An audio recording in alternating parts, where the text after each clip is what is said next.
not, we will try our best for that not to happen again. Starting out or starting back, technology is wonderful when it works, but hey, when it doesn't work, it's not so good. So thank you and all those who stuck around or will be joining. I thank you so much for that.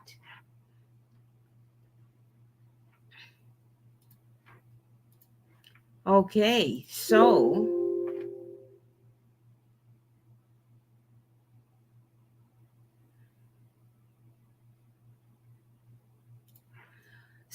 here we are starting out, and it's called this stream is called Divintastical Beginnings, and I want all those to jump on and just share with me. Let me know your thoughts on what I call Divintastical living, and I'm the creator of the concept of Divintastical living. And over the stream, we will be streaming till about 11:30 or so. I want to make sure you get back the half an hour that we lost due to technical difficulties. But across the time that we stream, there's a couple of questions I'm going to be asking, and by all means, please jump on and let me know your thoughts and all of those sort of things for what you are. I noticed that on my stream, I'm not seeing the chat. So just 1 minute. There we go. I want to see the chat. There we go. So awesome. There we go. That's beautiful. So now I can see the chats. Jump on and let's chat about things. So here's one of the questions that I have that we can talk about is about painting or weaving you. And if we one concept that certainly wrote in my book Aladdin Carpets, and that is a fundamental part of divine tastical living, is all about you know you you are at the center of these two things from me. And it's all about how do you keep you at the center of your life, and understanding that you need to be at the center of your life. And it has, you have to paint an amazing balance, but it really is like a cyclical type of process to live fulfilled and to do all of these things. And why I say cyclical, because if the popular analogy that's used is a cup or a glass.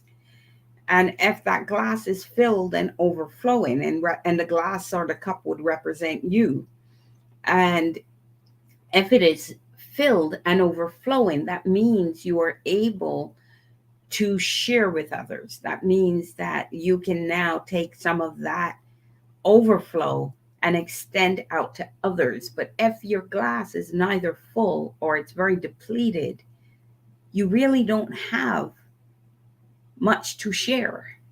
You're in survival mode, really, right? We would be in survival mode. So you wouldn't really have much to share. And if you were to share, you're depleting it even further. And if you think of that cup, the you, which is the cup, as your essence, your life force, and think of depleting your life force. If someone were to tell you, let's take your life force to zero, nobody would jump on board because it really means, right, death or non-existence. So why would you do that? And I really always think that life and being able to live life is about looking at it for with the right perspective, or at least being open to see other perspectives of how you're thinking, to understand the realities of your mindset. And it's not about saying your mindset is wrong or your mindset isn't right. It is, what's another way you can look at things to put your own thinking in perspective and then to take, look at your choices from there and then to make some decisions.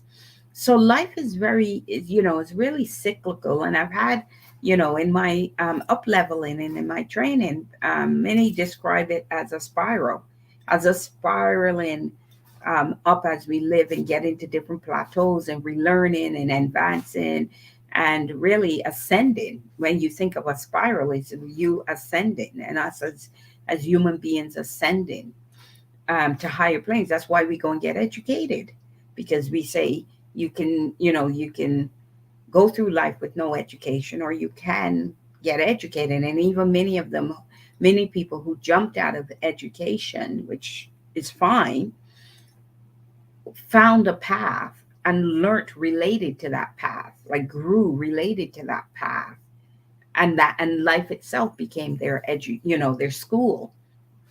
So that when I say school and educated, doesn't mean I'm talking necessarily go into a brick and mortar with a label on it that says school to learn what you need to learn. What I'm saying is that as we go through life and as we spiral up, we've got to take on new learnings and advance ourselves. And what does that advancement do? It means that we are growing, and in our growth, we have to learn to then sit and kind of, and go, okay, what perspectives am I prepared to go through the next journey portion of my journey of life with?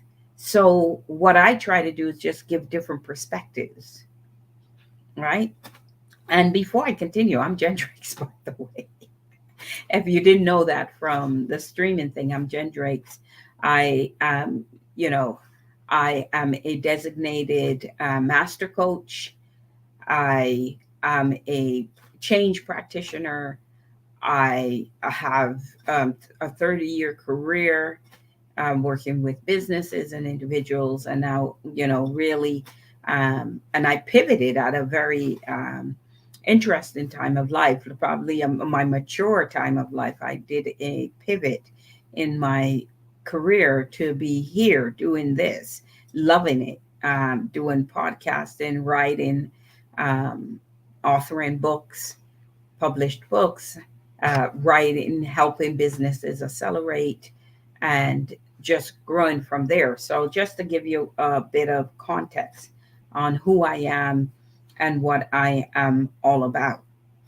But in this, I wrote a book called Aladdin Carpets. I'm in the midst of finishing up my second book, and I have a poetry book already ready to be published, and I'm just waiting for this other book to go along with that. And I do plan on publishing a whole set of children's books as well. But one, my books that I wrote are about self improvement, and how do you just look at life and live it fully? How do you get to that point of living fully and in a state of perpetual happiness and contentment? Notice I said perpetual happiness and contentment, not just happy moments, and then go back to a state where you're far from being happy and contented. So in all of this, I created the concept of divine-tastical living. And there's a number of aspects to divine-tastical. Furthermore, living divine-tastical, but just to be in divine-tastical, to position in your life where it is divine-tastical. So the first question that I have is, if you were to get a blank canvas right now, or you had to create a map of you, and in my Aladdin Carpets book, appropriately called, it talks about weaving a tapestry. That's the main analogy of the book, is that you are actually looking to weave a tapestry and set yourself on that tapestry and let it soar in the same manner that we see in the Aladdin movies. So the first question I have is, depending what thing you choose that you would want to work with, whether it's a canvas, whether it's a weave, that you're doing and building a tapestry, is what would it look like? What would represent you? So you look at my brand colors and you see orange, bright orange, and a bright green, and splashes of red, and the base colors are the black, white, and silver.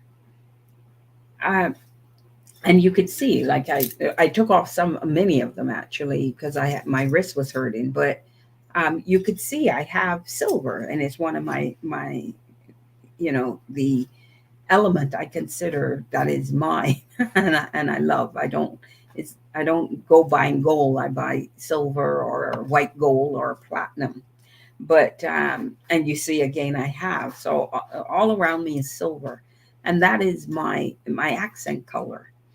So when I think of, what would my canvas look like, it would have blacks, it would have black, it would have white, it would have silver, it would have splashes of bright colors, oranges, greens, reds, fuchsia. Ah, that not even just pink, but fuchsia. It would be that, because that is representative of me. So, and then what would I paint? It would have some nature elements because I love nature. It would definitely have water. It would have leaves. It would have tree.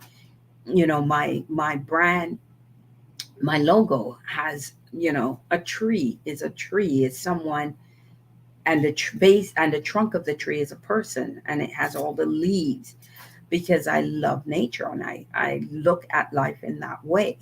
So what would you constitute as that, right? What would you do and see and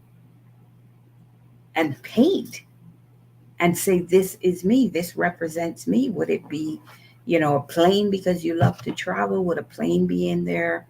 Would a boat because you love to sail or love to be on the water? Mine would be just water, because I could sit by the water for a very long time and just reflect. So what would be that for you? What would you paint, right? Um, so think about that, and jump on, let me know what would that be for you.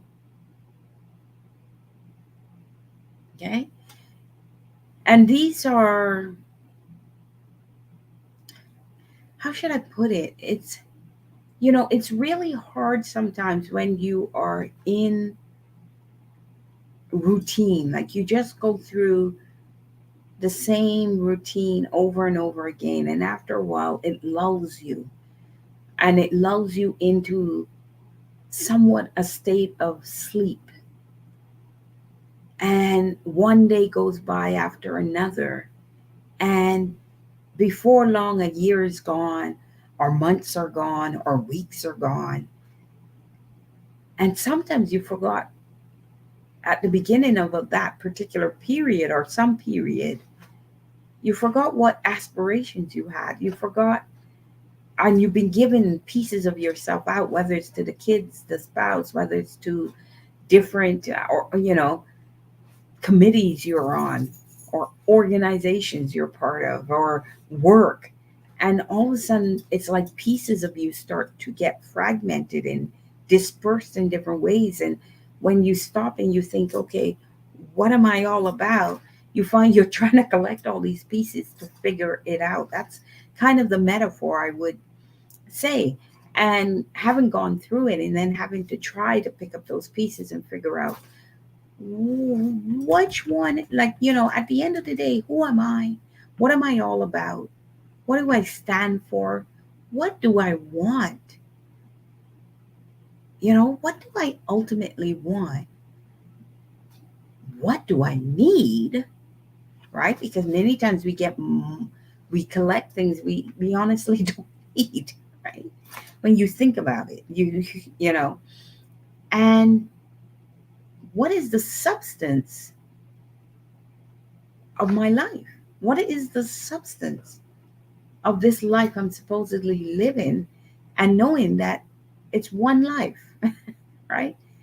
For sure, I believe, our souls, our God within will, leave this vessel, this physical vessel that carries it, and the vessel will die and the spirit will live on. I get that.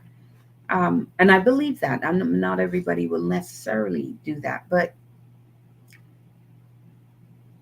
if I had to define the collective, so the physical and the spiritual, the mind, all of that, what would it represent if I were to put it on canvas? What would it represent if I were to weave it as a carpet and as tapestry? What would it represent if I were to write about myself? And in order to do that and do it effectively, you've got to know yourself. You've got to become more self aware. You've got to, face some of the things that you may not always face or deal with. You keep putting it aside. You keep not really bringing it to the forefront of your mind.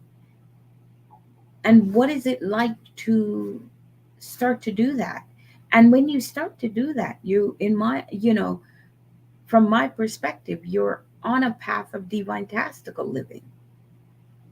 You're trying to figure out these things and put all the right things in place to have that contentment and just satisfaction. Today I went for a walk. I sat by the water, and just as the water is lapping against the shore, coming up against the shore, and the sound of that, and just kind of taking a beautiful deep breath and embracing that,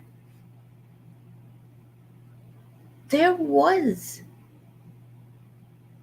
contentment, there was satisfaction. So the question again is, painting or weaving the you tapestry. What does that mean? What does that look like? What would it be for you, right? So what do you think of when you hear the word divine tastical? What I think of, really trying to present an individual and being an individual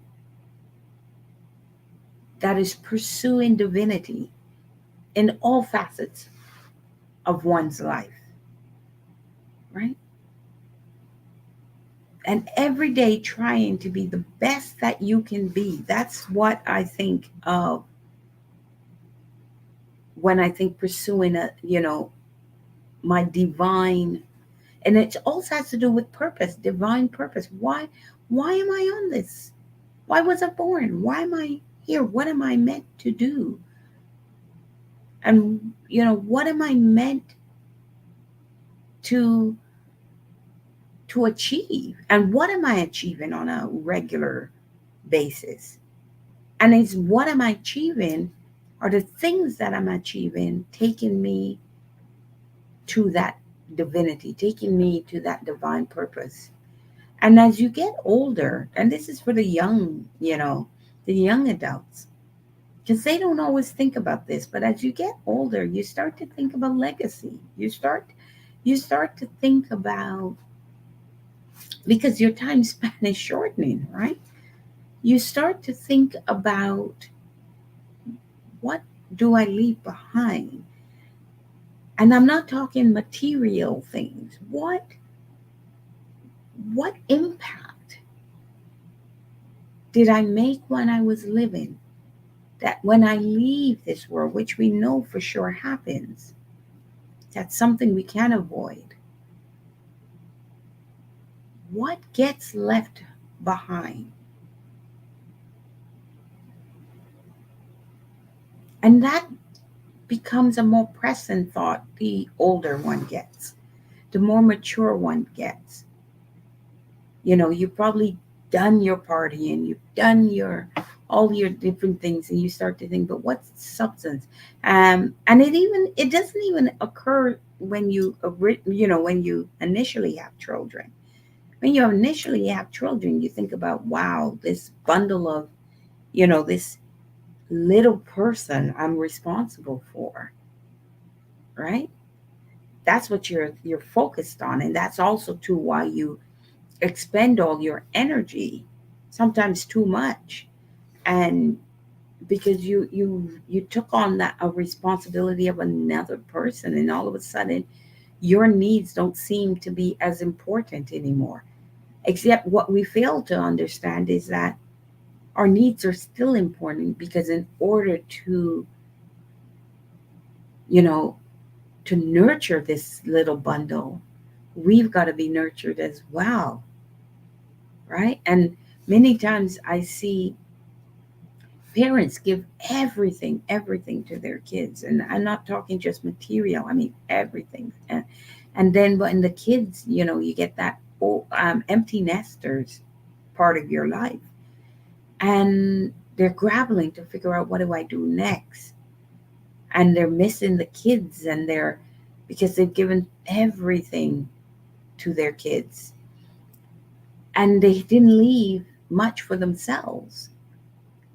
And a lot of times we live our life too based on this concept of what we leave for us, or think we leave is financial security. But even that sometimes does not necessarily mean a fulfilling life. So how can you have it all? How can you literally aim to have it all and be in a state of perpetual happiness and contentment, knowing that you've left and had an impact on the world and on your kids and on family and friends to such a level that when you leave this world, a large group of people knew you were here. And depending on how big you achieve your purpose, it might be millions of people know you were here. How how do you get to this, you know, extraordinary achievement? How do you get to this extraordinary life? So what would you paint? What would you paint, or what would you weave that would represent you? And the Divintastical living is all about becoming the artisan of your life. It's all about becoming the artisan of your life. So would you what art would you create that represents you? And as I said, mine would be bright colors. Mine would be a slew of bright colors. It would be, there'd be a bicycle there because I love cycling. There would be, I can even put up walking shoes because I love walking. There'd be water, and all throughout those things would be splashes of color, bright colors. Yeah. So, what would you paint? So think about that. Think about that. And are you even the artisan of your life right now? Which brings a whole nother dimension of conversation. Are you the artisan of your life right now? Because if you aren't, who is? Who's guiding your life if it's not you? I once did a post of, you know, if you're not in the driver's seat, who is? But it's even more than that, because that's suggesting, someone or something else is propelling your decisions and propelling where your life is going, which is one aspect. But the other aspect is about being the artisan of your life, right? Who who is saying I am, or is somebody saying you are, rather than you saying I am? You follow me there? So if you aren't saying I am, is somebody saying you are and telling you who you are, and you're taking on what someone else is telling you or society is telling you that you are. And if that's the case, then you're probably not the artisan of your life.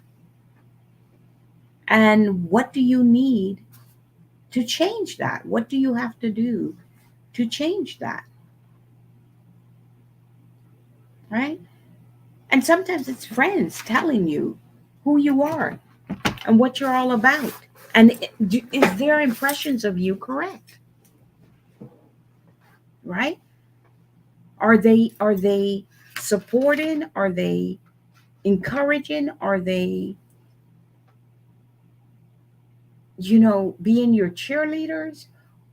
Or are they actually being the coach and telling you who you are and what you're all about? And I'm here to tell you that that should be you doing that, nobody else.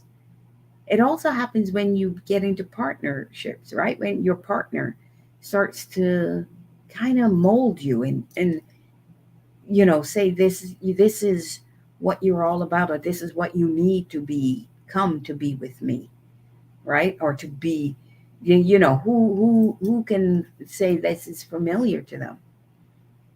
You suddenly got into a coupling, and all of a sudden things are changing. Your friends are dropping away, or you're seeing them less and interacting with them less, because the partner's kind of guiding, I need your attention, I need your time, and I don't want you to see that person, or I don't want you to be with that person, or I don't want you to spend time with that person.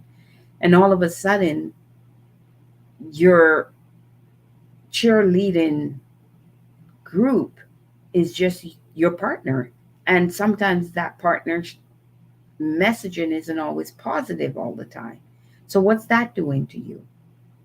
How much of you is being eaten away in situations like that? And Divintastical living is about bold affirmations of who you are. It's bold affirmations of what you're all about and what you want and where you wish to go. I recently talked in a live about when, this word when, which we apply to our lives as well. When I'm this, I will do this. When the kids grow up, I'll do something. When I'm in a better financial situation, I'll do this. And sometimes when never comes. Sometimes the when never comes. And all those whens are when we, created this bucket list of whens, right? We've created this bucket list. Like I have. Let me show you for a minute. And I found it. I couldn't believe I found this. Breaking everything apart. I have this, right?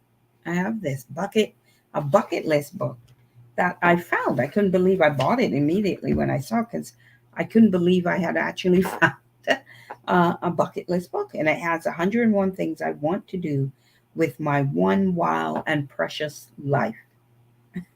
101 things I want to do with my one wild and precious life. So I got this. And literally, it gives you a list of 101. that you write all your bucket lists. And then it goes in and it starts to explore each of those so that you can say, I did it, when, where, how, and who you were with when you did it, and how you felt. And it's an interesting, and along the ways, it's prompting you. So follow your dreams, and um, what dreams or goals are on your bucket list. Well, these are your wins. That's These are your wins. When I think I'll do this. So what dreams or goals are on your bucket list? And that means you getting back in touch with your dreams or goals in order to fill out the bucket list, right? You need to get back. Like, I think about um, when I was younger, and I used to do like fashion shows, and in clubs. Like it was really quite fun. And things got, you wanted that kind of more lifestyle, like you, but yet I ended up going into corporate America instead of going along that more creative side of me.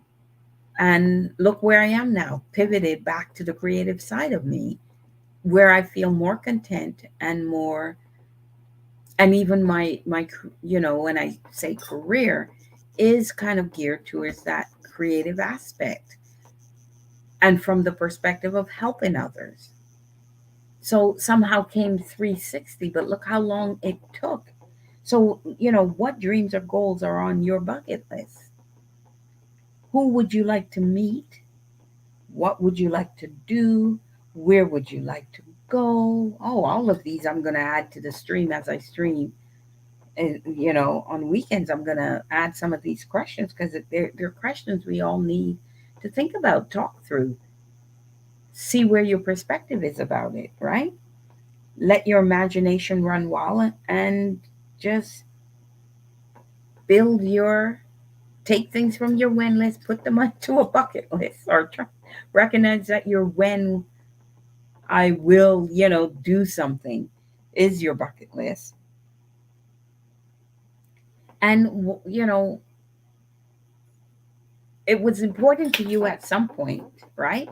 So is it still important to you? And do you even remember why it was important to you at some point? Right? These are the things, right? And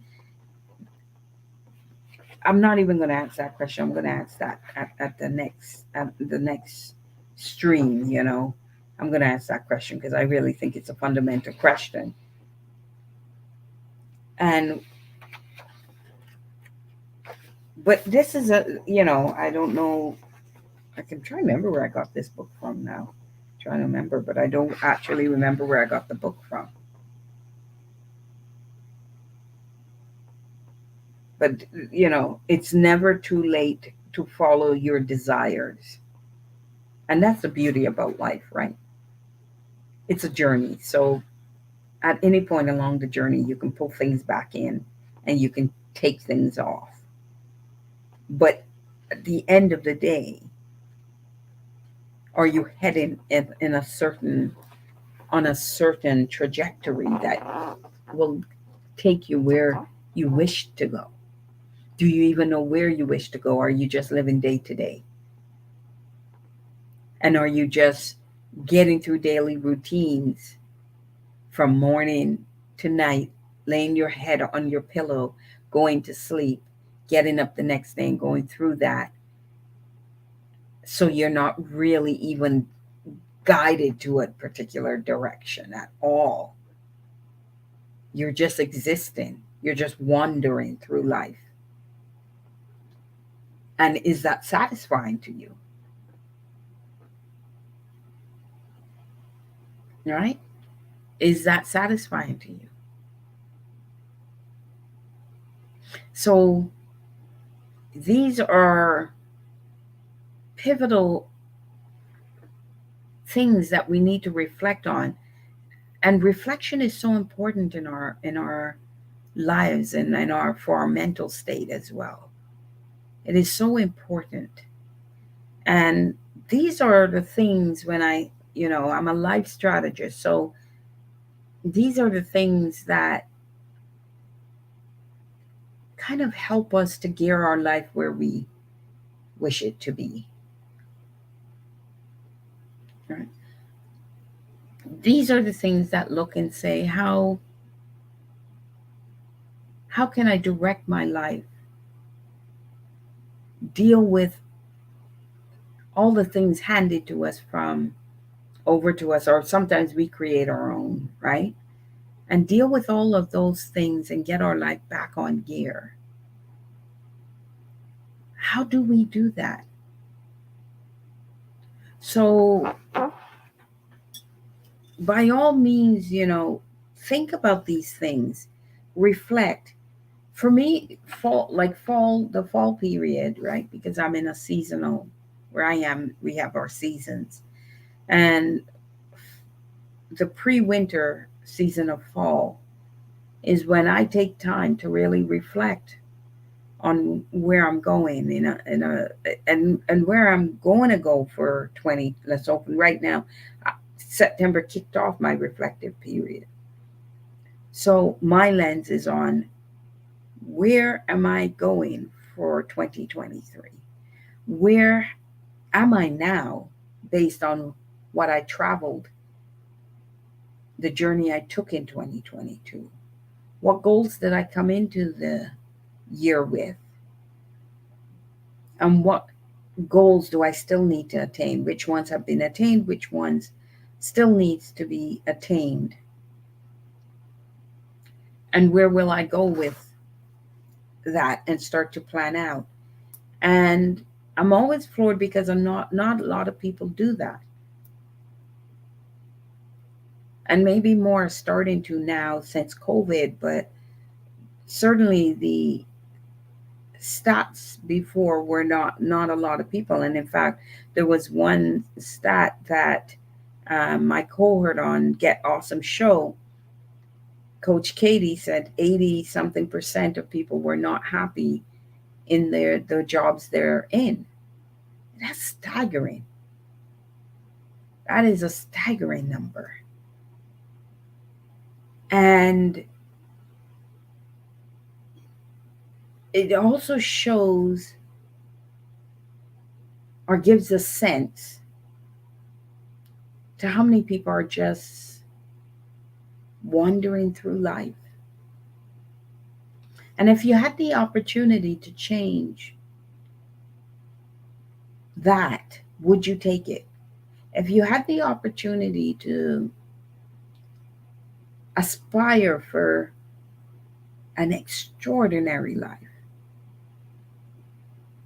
would you take it? Would you want to move from a mediocre existence to an extraordinary existence? I can't answer that for you. I can answer the question, but I would need you to answer that. And even if you have the desire for an extraordinary life, what actions are you taking for that?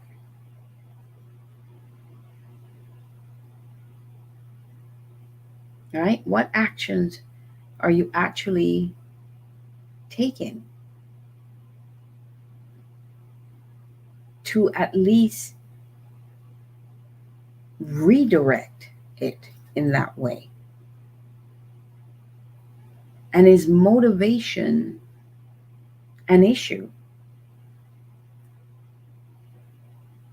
What's stopping you?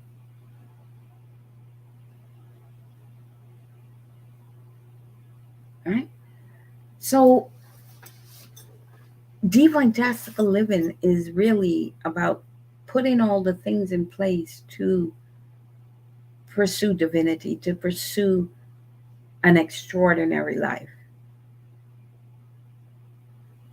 on so many levels. On so many levels. And if I were to ask you, are you living an extraordinary life? What would your answer be? Right? What would your answer be?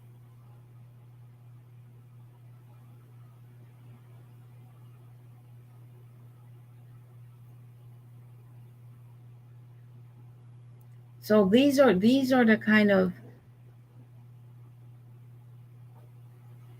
things that you have, as you're going through life. I know some people think of it in this, they can't deal with it because it's too emotionally trying for them. But there's some that think about it and don't know how to start. And there's some that start, and yes, it's not easy. Trust me, I know. Um, and then it's difficult, and it's ups and downs, and some days are better than others. Um, and just to keep going, finding the strength to just keep going. And some stop as a result of that, right? It ain't easy. And that's why none of us should envy those who are seem to have attained it. You know, we shouldn't envy them because uh, in my mind, it took a lot for them to get there. When we think of the Oprah Winfrey's and these, it took a lot. It's like when we think of where she said she did her show and she never missed a day, that takes a lot of commitment. And there's a key word in all of it, right? That's a key word in all of it is commitment, right? That's what it is. It's all of it is a key word is commitment.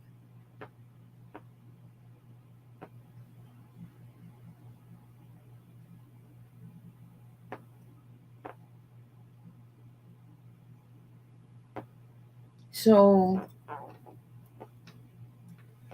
it is just awesome. And maybe some people can say to me, well, you you think too much about life, or you think you I don't overthink. I don't want you to think, but this I'm here to try and help people just think about their lives, make a commitment, stay, persevere through, and try to achieve towards the what they want, and what will allow them to say, I've really lived a good life, and not have a lot of regrets. I always talk about this because I remember when I heard it, I was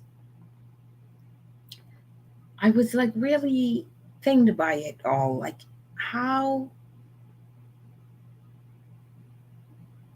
I don't know, my head kind of leaned, and I was like, wow. And I knew I didn't want to that. I didn't want that. So what was it was talking about was the graveyard being the richest place in the world because it contains the biggest pool of knowledge and the biggest pool of untapped capability and regrets. And I was just like, wow, wow. I don't want to be one of those in the graveyard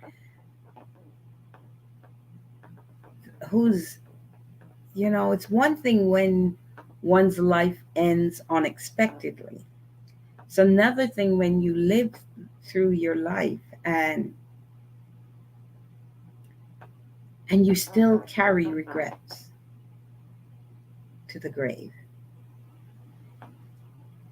right? Um, I don't know. I find that disturbing. And I don't want to be one of those that carries regrets to my grave. So I do think about life. I really do. I do reflect on it. I do read. I do work on my mindset. I work on my perspectives. And I'm at a point of where I have up leveled and retrained to be able to also help others because I've gone through a good part of living in which I get it. I get a lot of the things people face. And then there's some things I haven't experienced because, and I don't want to necessarily experience those things, but based on, certainly on what I've gone through, you know, I had a hard and interesting upbringing. Um, I've lost, lost a business that I cared about. I've built up a business. I've rebuilt, I've pivoted my life. Um, I've, I'm a mother. Um, I was a spouse. I've long term marriage that didn't then is no more. So I have the ex. I know all of about that. Raised kids. Been a single mom. So I've touched on many aspects of life, and I get a lot of it. I'm not telling you I know everything, but in my practice, we certainly can help. And we can help with how you are thinking. We can help with changing your limiting beliefs. We can help with um, addressing fear.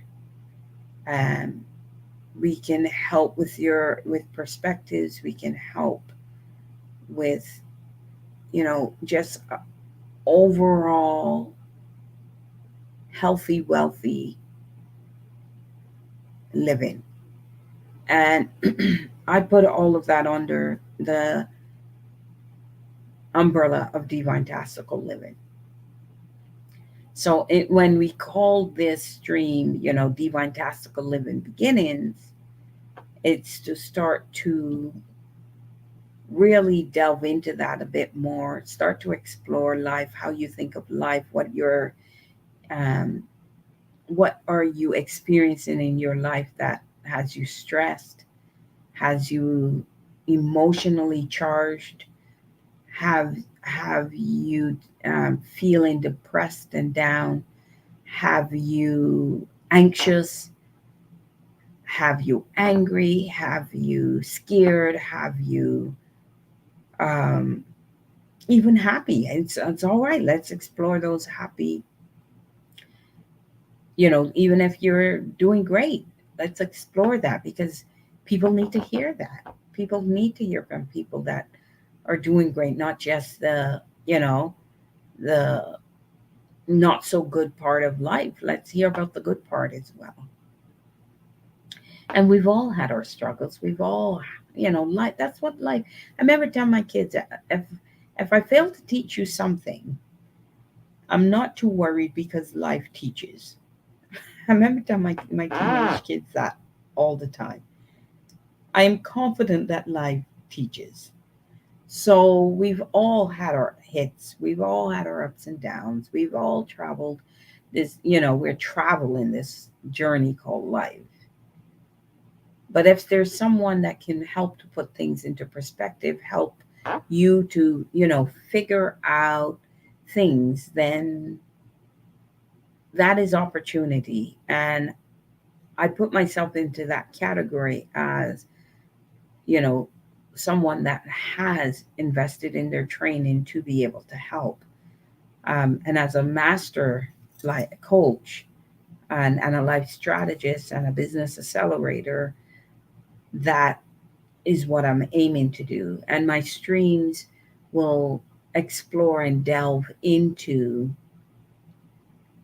that a lot more, right? It will do that. So we just need to to look at that a little bit and go and simply go from there, right? And simply go from there. So let's, let's see what life can be. Let's get excited about life. Let's get excited about taking action. Let's get excited about crafting what that life should be for you. How do we pivot? How do we really intentionally go after something? How do we do that? And that, just even the thought is exciting.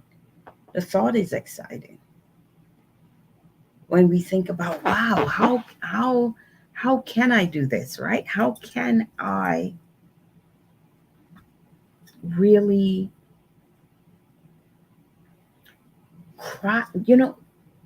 figure out the journey that remains? About a year ago, I started the year talking about minutes because I love the song, um, 525,300, 500 minutes, something like, right? And I love that song. And it represents how many minutes we have in a year. And when we start to, I had done it into days, and I wrote an article about it. And I said, we start looking at what we have left. And it doesn't matter what age you are, you can do this exercise and look at life from that perspective. And it's a really interesting perspective. And of course, as a mature adult, you realize you have a lot less than say, the young adults. And time becomes very important. Time becomes really important all of a sudden. It has significance, it has weight, and it has implications. And it becomes precious. It's this precious commodity when you get into a mature point. And I think it should be a precious commodity even as a teenager or even as a young adult. It should be a precious commodity because teenagers and young adults, even smaller kids, should leverage that commodity to go after what they want. Because when you try to go after, you land back now. So you've been you've been fragmented all over the place because life just happened and you got off track, or you went on a path that you may now feel it wasn't for you or isn't, the right path you should have been on. And you're trying to pick up all these fragments and put it back together and say, where am I going? And you're on this new path. And that happened a lot with COVID. A lot of people kind of picked up the fragments and went on a different path and are thankful for it. And they're trying to go do their mission and their purpose and all of that. And you pick up all these things, but one of the things on you now is that commodity becomes more precious because you have less time now to achieve the real thing you should have been pursuing. You have less time to figure it out, and you have less time to achieve the extraordinary. So now there should be energy. You would think there should be energy, at least from my optimistic point of view, energy in going after that and moving to that. And yes, along the way, you may get some hits that sets you back. You may have to figure out some more things along the way. And what is beautiful, and I can say this because I did a pivot, what is amazing is as you go, certain things will unfold that opens up a new path in unexpected ways, in ways you didn't anticipate when you started on the journey. But those are indicators in my mind that you're on the right journey. Those new paths don't always open up when you're on the wrong journey. But when you're on the right journey, these things start, and you start to meet people and attract people that are helping you on that path. And I'm a testament to that, being here, you know, um, I was off the airwaves for a bit as I tried to get the foundations, solid foundations for long-term sustainability. I knew this was what I wanted to do, so I had to make it sustainable.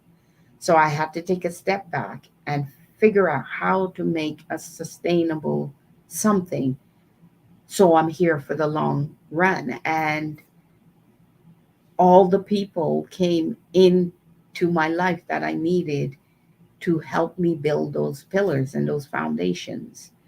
And these are the miracles the Bible talks of. At least that's my view. Not that I want to turn this into anything religious, but these are in my mind, these are the miracles the Bible talks about. And you start to see those miracles when you're on the right path and when you pursue.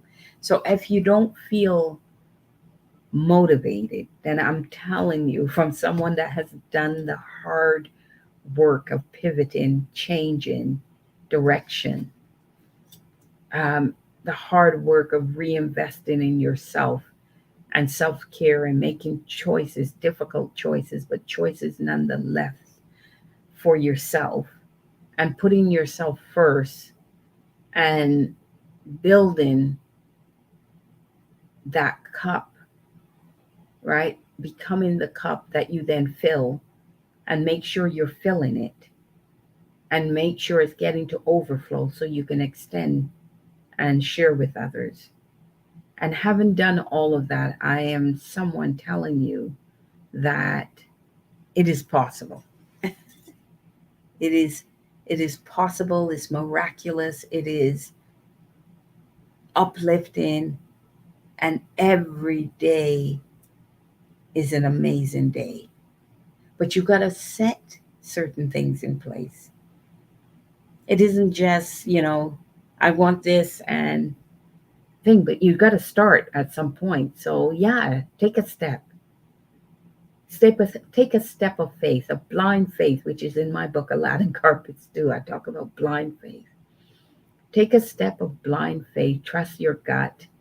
Years ago, I went against my gut and spent years pursuing something or being involved in something that really wasn't for me. And so follow your gut. It may not make sense, but follow your gut. Thankfully, I was able to, you know, reset, literally hit the reset button. I was able to do that, take a big risk. And I'm not saying I'm 100% there. I wouldn't, but I'm on my way. And you can be too. That's the message. You can be too. So Divintastical Beginnings is all about, how do you start? What do you put in place? How do you start to reflect and say, first of all, how self-connected am I? How in tune with me am I? What are all my I ams? And how many things in there are actually you are, as opposed to I ams, meaning someone pushed that on you, someone influenced your thinking or your aspirations in some way that aren't you. And if you had to change, what would you replace it with? So divine tactical beginnings is about asking these hard questions, right? It's about asking these hard questions, finding the answers, seeing what the answers say to you, and then put in a plan of action or an action plan to get you or start you journeying in that way. What does that entail? And what are some of the constraints around even some things you have to consider? When I pivot, I had to think about, still being a single parent, and to what degree will this pivot impact others that I need to think about? But at the same time, those others are not enriched either if I am not in an unhappy state, or I'm not feeling fulfilled, which it still is an unhappy state, right? So their lives aren't enriched by that. So we got to find a balance. We got to find a way forward, and it meant taking small steps. It meant taking certain chances and seizing certain opportunities. And it meant understanding that I'm not going to go from day zero to day, you know, 2000 overnight. It's a journey. And it means putting strategies in place. It means facing certain things. It means creating a certain lifestyle, starting to create what I need around me to help propel me forward. So it is possible. Again, I'm saying to you, it is possible. It is possible. One thing I want to explain, I've got two cameras going, one on the side and one in the front, and all this. So I just want to make sure people understand. If it looks like I'm not um, looking at you, it's not because of that. I've got to try to get even comfortable dealing with the two cameras. So apologies if it feels a little weird listening to me and I'm not looking at you. My apologies. I will try to. I have to get a second camera, and I will fix that. Which was one of the the reasons I was late, was trying to solve a technical problem with the camera. So we ended up with using two cameras, but one is I can't really put it where I want it to be. You know what I mean? So I'm going to fix that for by the next stream. I'll have two cameras. Um, so anyway, so there we go. There is, life is an amazing thing, because you are never too old to set another goal or dream a new dream. And that was said by C.S. Lewis, right? You are never too old to set another goal or dream a new dream. And that is an amazing saying, and something to reflect on, because we are blessed to have the we are blessed to have the gift of being able to reset, being able to self correct. And that's a gift. That truly is one, our blessing, however you want to look at it. But we have the ability to do that, right? So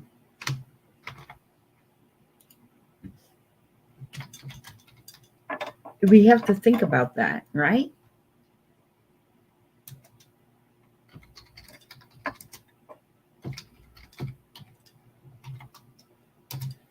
We have to think about that.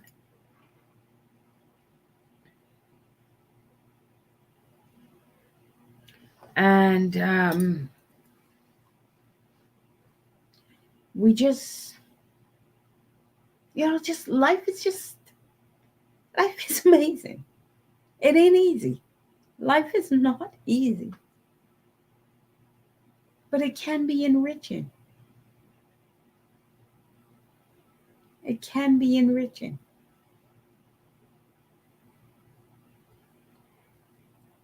So yeah, I mean,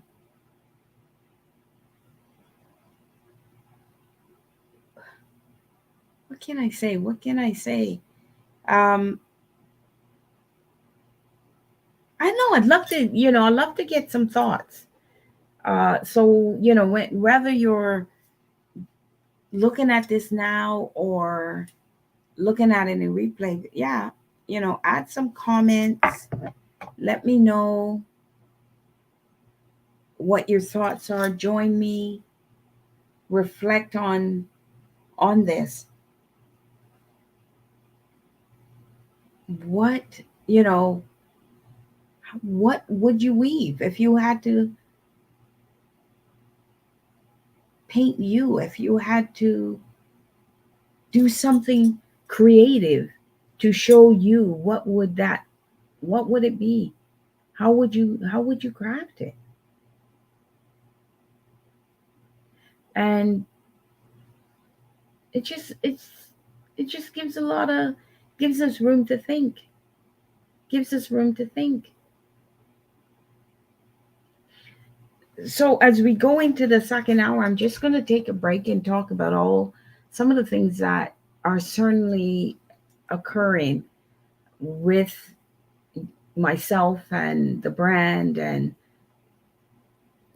so besides now going back to streaming, which I will be streaming every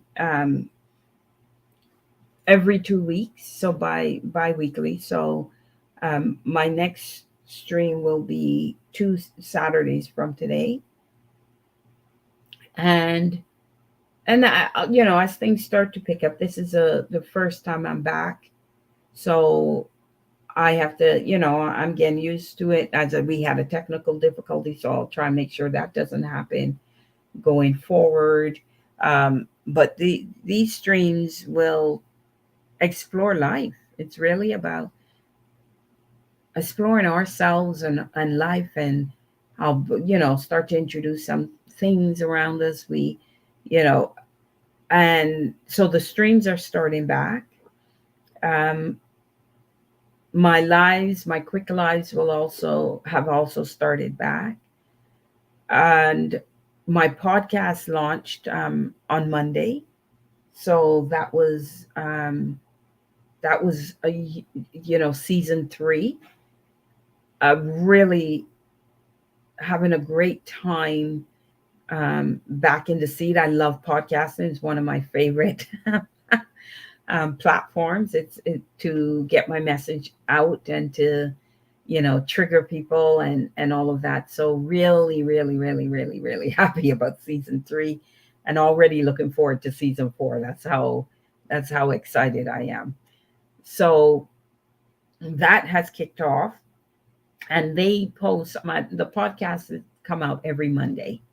So every Monday you'll be able to access the podcast and download. They're on most major platforms: Spotify, Apple Podcasts, Google Play. It streams on LinkedIn, Facebook. So on most iHeartRadio, it's on. So on most major platforms, you'll find um, the podcast called Arrays of Living. So once again, Arrays of Living. You'll be able to see the podcast, and then the live streams. I have a book finishing up, coming out, um, and that is Awakenings. It's called, and I have to mention on the podcast, once a month will be a chapter from the Aladdin Carpets book. So if you wish to get the Aladdin Carpets book, it's on Amazon as well. If you for any of those things, if you need to reach out, if you do need support in some way, my practice is up and running, so I'm able to take on clients to help. So I am at a mastery level in my designation. So I'm board designated. So I am held, to a high standard. I'm part of an elite group of coaches that can guarantee results in across 42 countries. And I'm able to help you because I am mastery level in neuro linguistic programming, NLP, timeline therapy, or also known as creating your future, and hypnotherapy. In December, I'll be at an institutional level for hypnotherapy, and I have the goal of being that at also institutional level for NLP next year. So that's already on my list, and we're able to guarantee we have the offer of a mini breakthrough as well as a full breakthrough.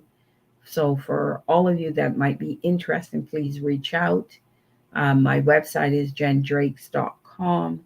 You can go there and you'll be able to email me, reach out, and you can book a meet and greet, and we'll be able to connect.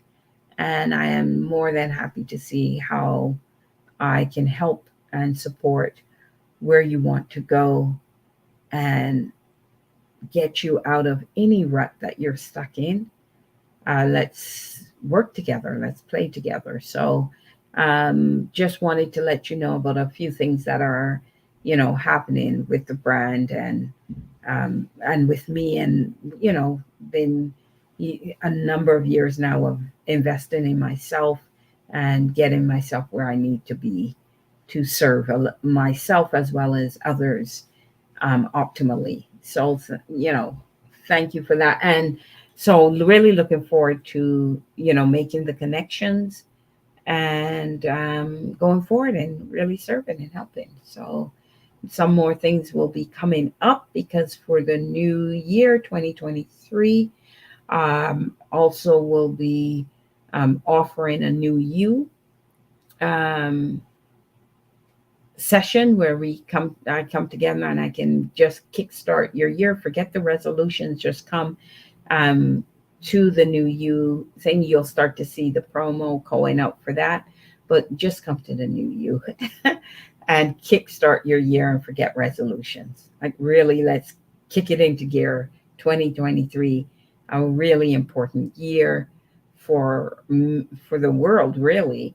So make sure you're on the right side of 2023 and join me and let's get it going. We'll, number of different activities that we'll be doing, from hypnotherapy to a number of things to really get you in the right mindset, motivated, and kick your year off to achieve the things that are, that you need to have done. So, enough of that. That's a little break and a little bit of a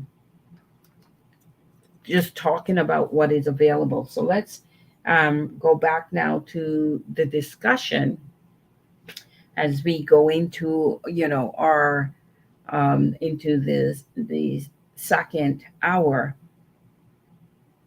I want to talk about what what areas of things, or what life areas. Let's just, I'll think for anybody now, kind of looking on, just to repeat a couple of things. So, in the Aladdin Carpet book that I wrote, there is the concept. It's all about, it really is a metaphor, an analogy to Aladdin and his flying carpet. And the book talks about weaving a tapestry and doing all the things to allow you to step on that tapestry that you've weaved and have it lift up and soar and keep it flying and soaring and, just get into different altitudes and speeds and all of that. But it all depends on what tapestry you weave to begin with, right? And how you frame your life because you have to frame your life in a certain way to first lift the carpet up and to keep it going. And there's certain things it calls out that will deflate your carpet, like literally, like bring it down to the ground and or head it into, you know, at lower altitudes. And there's certain things you can do that will keep it at higher altitudes. So that whole metaphor, when we talk about, when I look at Divintastical Beginnings, because Aladdin Carpets really is the precursor to to the creation of the concept of Divintastical living. And when I look at that, I answered the first question that I answered at the top of the hour was, what would you paint of you? How would you paint you? How would you redo your canvas? So one of the things I always I say is that when we were 18, we were handed something from when we were growing up, because kids don't get to really craft their life. Some do, because they have very the type of parents that allow them to, and some get directed to a parent's dream, all right, to the parents using the child to live their dream. We get handed all sorts of different stuff. Let's face it, as we grow up, no family is perfect, no parent is perfect. Even though there's parenting books, really parenting is a best effort role. We try our best. I would like to believe that all parents try their best. And depending on what they themselves were handed and what they did with what they were handed, it then cascades to their children, depending on how they dealt with it. So when we think about what we were handed, and accept, let's can we accept at least that we were handed something, because we were born and we were dependent, and in that dependency, whatever was dealt to us we had to deal with. And then we got adults, right? Different countries have different ages for when you become an adult. Some 18, some 21, right?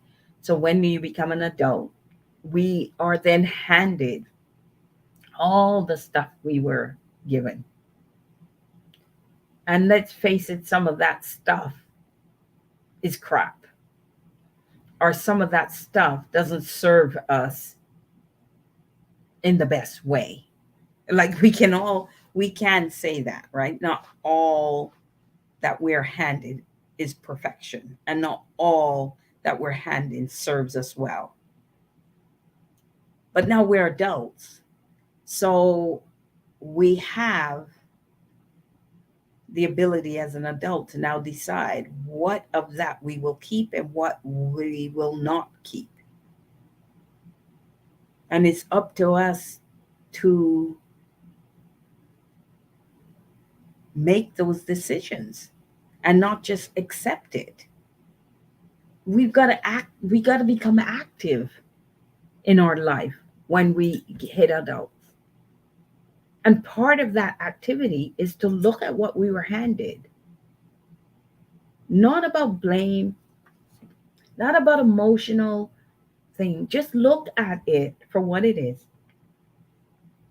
And we have the power to say, very concretely, I will keep this and I will discard this, and you discard it. I will keep this and I will discard this.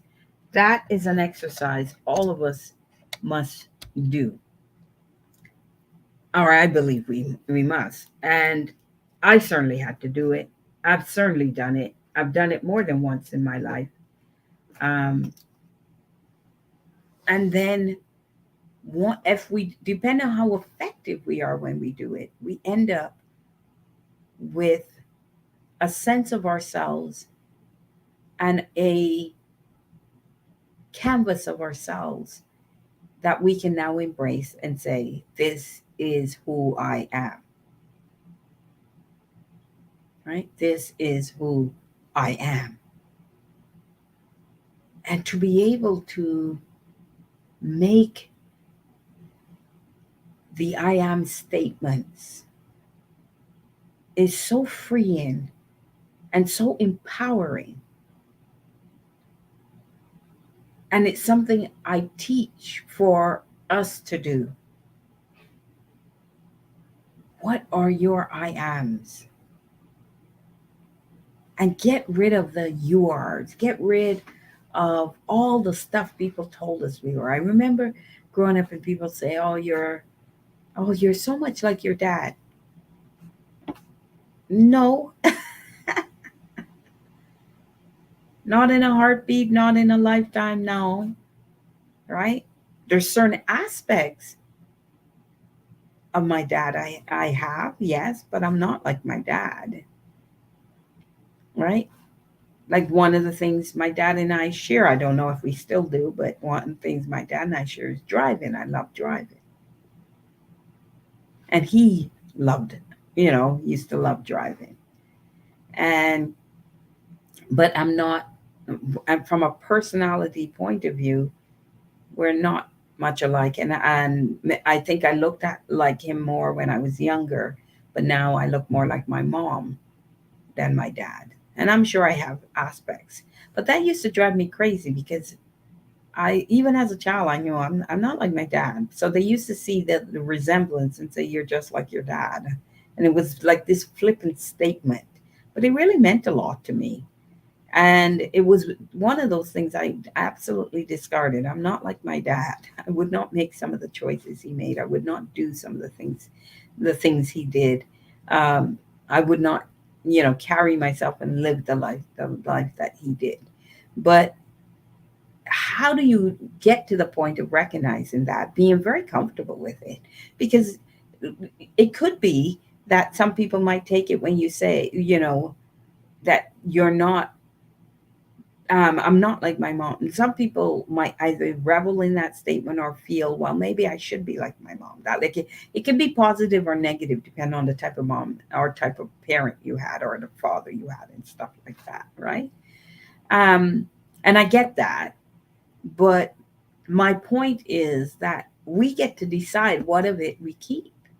Even even yes, we understand that we got things, hereditary from our parents.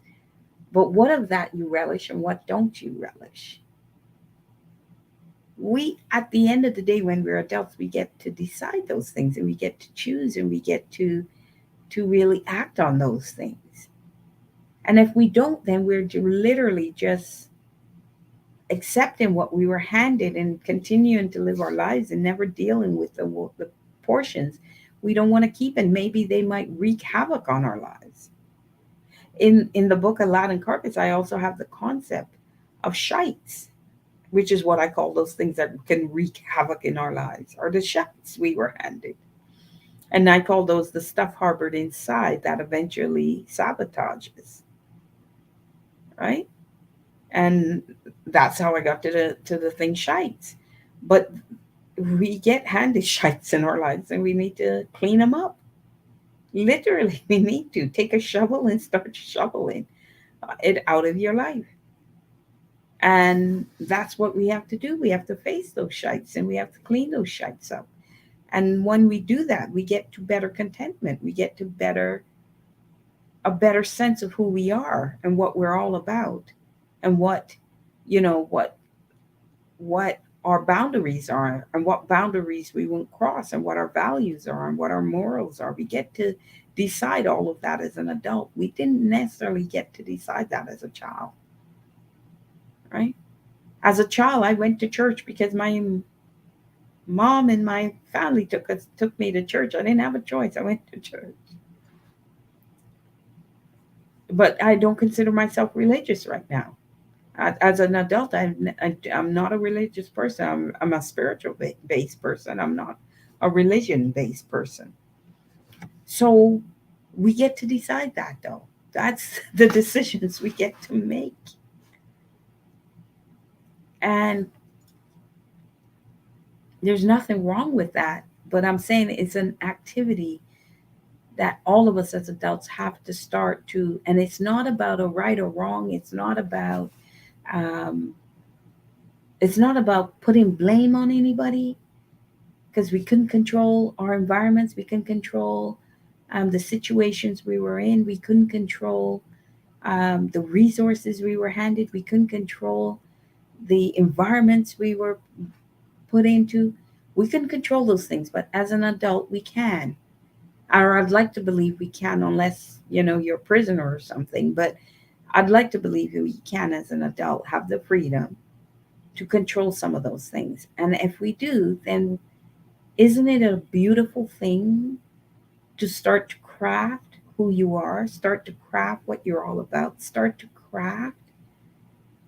to figure out who should be in your life and who shouldn't be in your life, starting to figure out who you call a friend and who you don't call a friend, starting to figure out the good colleagues from the not so good colleagues, and the ones you want to embrace and the ones maybe not so much. Isn't that a really amazing thing to do? I think it is. So that's what I'm calling out is, let's do that for ourselves, to empower ourselves. Let's understand all the things we have in our life that we are grateful for, that we're thankful for, that's empowering, that's wonderful. And at the same time, figure out the things that maybe are not so much. And what will we do about them? Which ones will we change? Which ones we can't change? Which ones just, they're just there, nothing we can do about it. But the things we can do something about and want to do something about, then it is for us to get empowered about, right? It's for us to really understand and do something about it. Right? If we don't, the only person to that we can look at in the mirror and go, why not, is ourselves. We can craft what we want. Now, there's certain techniques and certain things you've got to do, but we can. And today's stream is just to really let you know that we can. You can do something about it. Right? So it requires our voice, it requires us, you know, being able to speak and say, this is who I am, this is what I'm all about, this is what I want. And it extends to all those around us. It extends to all those around us.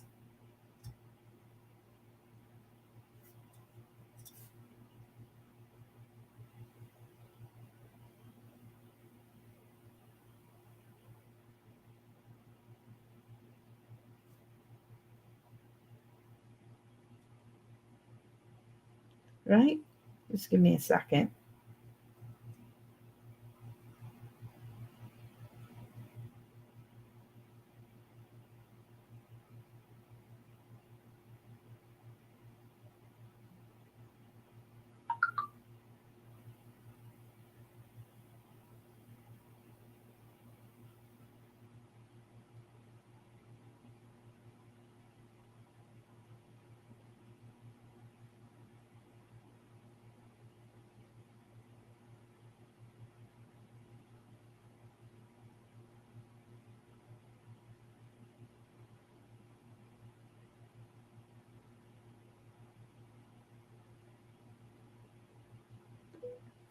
Yeah. Sorry. Just okay, cool. It was just someone that's when you're streaming. Things happen. We're live, so we take whatever is live, but that I had to respond to. So sorry about that. So, life is life, and we have the power to craft our life. That is the message. We have the power to craft our life. Yay! That is an exciting thing to acknowledge. It really is. It's an exciting thing to acknowledge. We have the power to craft our life. Divine tastical living, becoming the artisan of your life. Becoming the artisan of your life. How exciting is that? Becoming the artisan of your life and crafting your life and actually empowering, taking action. How many people have? There's so many since COVID. So many people have been trying to figure it out. I was in a session earlier today where people of all ages were in that session trying to figure it out. Right? They were trying to figure it out. How do I do this? How do I reconcile? How do I get going? And even if I'm going, how do I grow? How do I progress? That's something to clap about. That's exciting. So we have the power. We just have to take advantage of it. We just have to take advantage of it. Wow.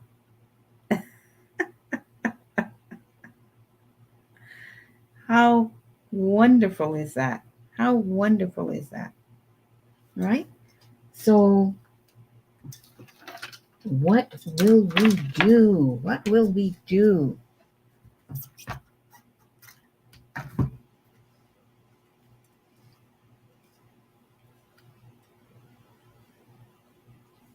So let me see on just checking something real quick.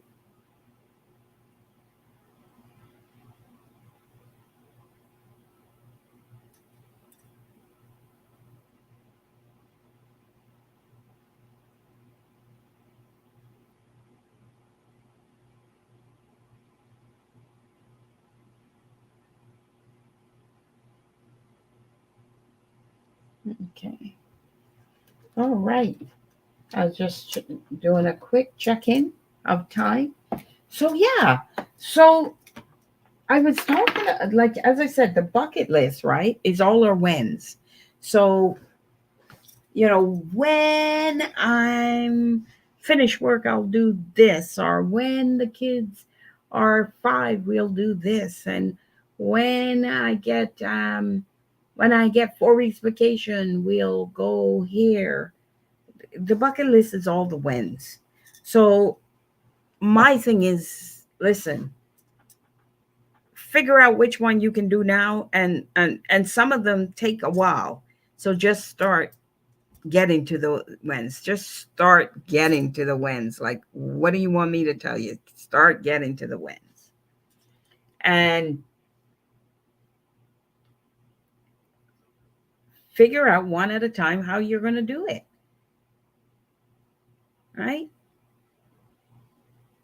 And that's what life is. And let's stop, you know, who here's something I want to answer.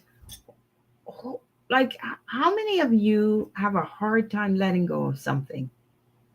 Like, you just hold on to it, you hold on to it, you enjoy holding on to it, and you can't seem to let it go.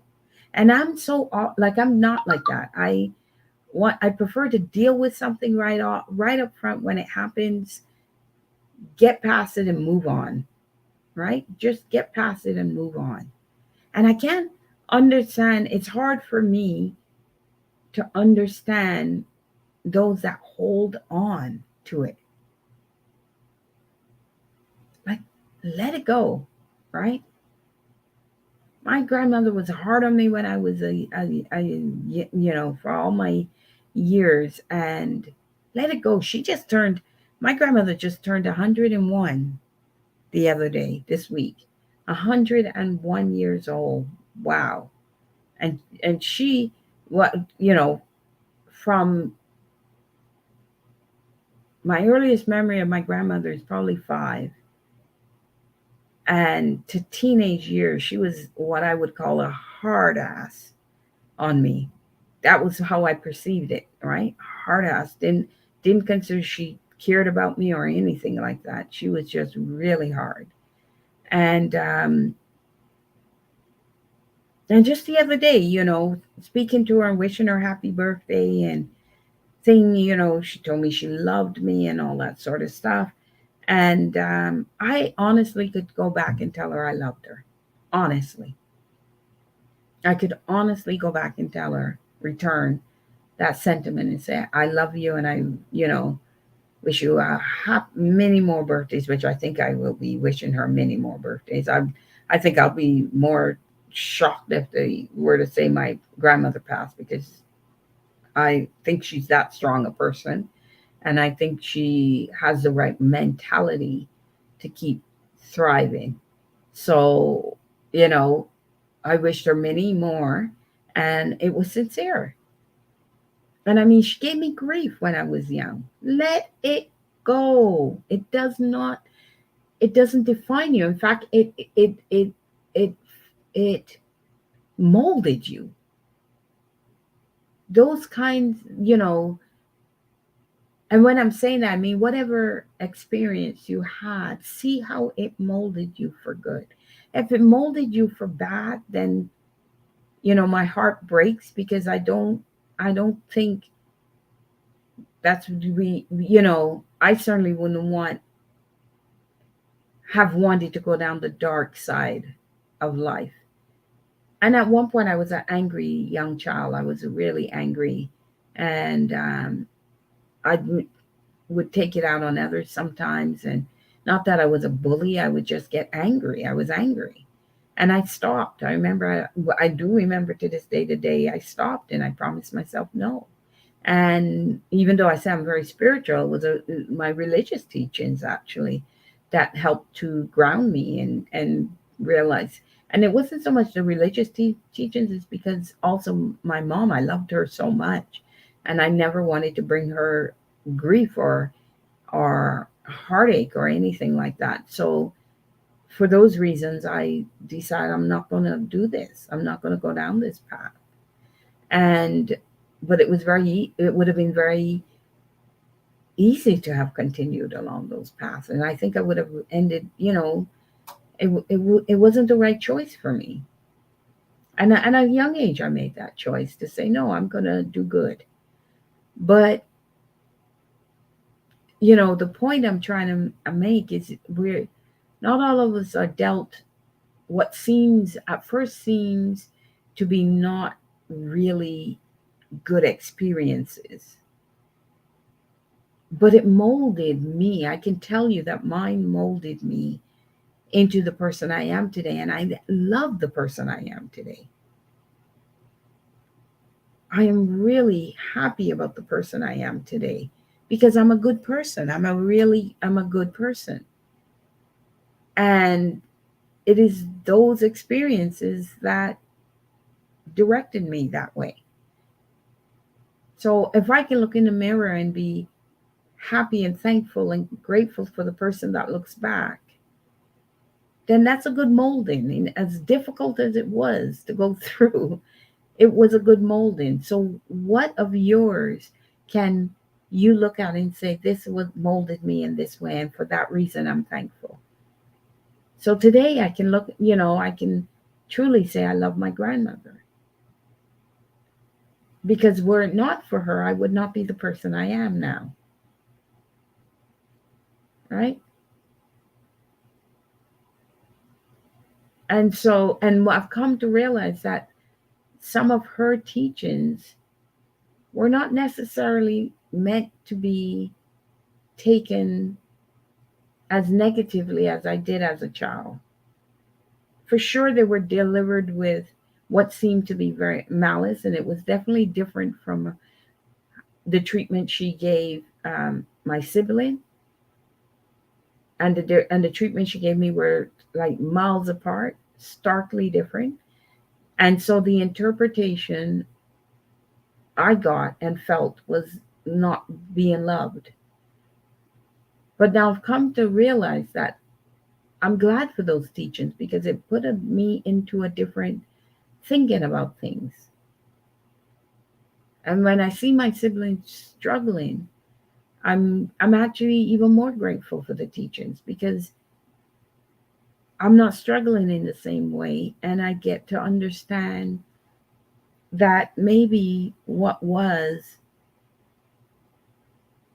whether it had the original intent of that or not, ended up being a nurturing for me that I needed, appreciate, and I'm now grateful for.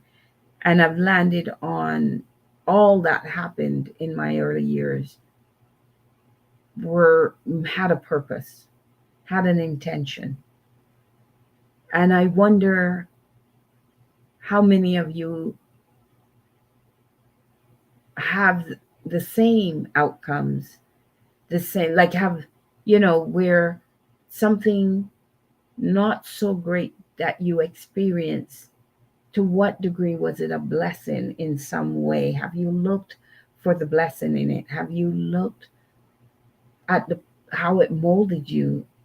And can you say the molding is flawed in a really fundamental way? Can you say that? And if you can't, then is there something to be thankful in that?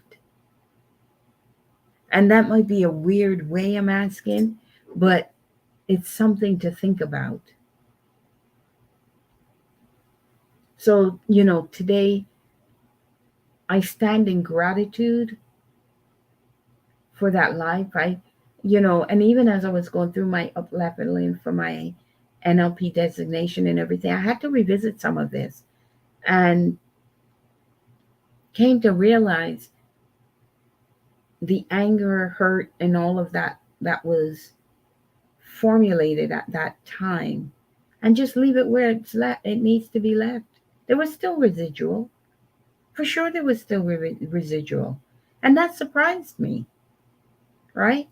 And I had to reflect that if there's still a little bit of residual of that, which I left behind in that at that point in time. But if at that point, like if then there was still some residual of it, wow. I mean, how impacted are we by some of the stuff in our lives? And I did major work early, like in, years, previous years. I worked to get beyond. Um, but there was still some residual. And then I had to get beyond that. And then I left it.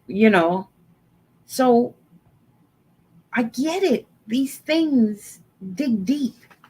They create little roots, and they dig deep. And we got to try and make sure we pull every root, like the weeding that has to be done.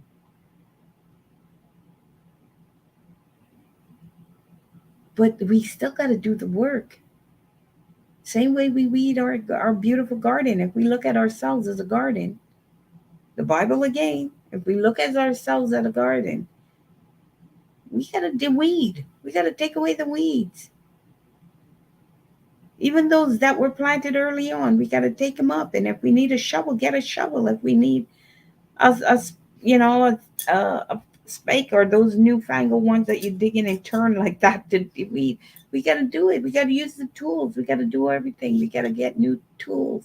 We got to learn and resource ourselves up, and you know ascend and grow ourselves, that we can do the weeding, that we can take away the weeds of what we're given. So let's do that.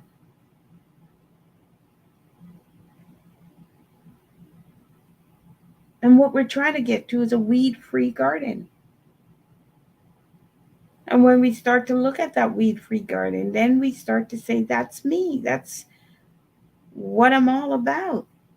And this little fluff of dirt that was moved there, that was, that had a weed. But look what it did. It enriched, you know, I've got rich soil there now. When I took out the weed, what was left was really great soil. And that's something to be happy about, because now we can plant something new. We can intentionally plant what we want there. And we continue to take away the weeds as we journey through life. and keep our garden that was representative of us weed free and beautiful in the way that shows who we are, you know? So, what carpet would you weave? What canvas would you paint? What garden would you plant? What is in your garden? I would have roses, right? I would have a hosta or two.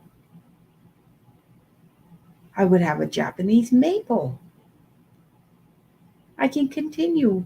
But what would you have in your garden? And as I said earlier, the canvas I would paint would have images of nature, would have a bicycle, it would have water, it would have bright colors splashed throughout.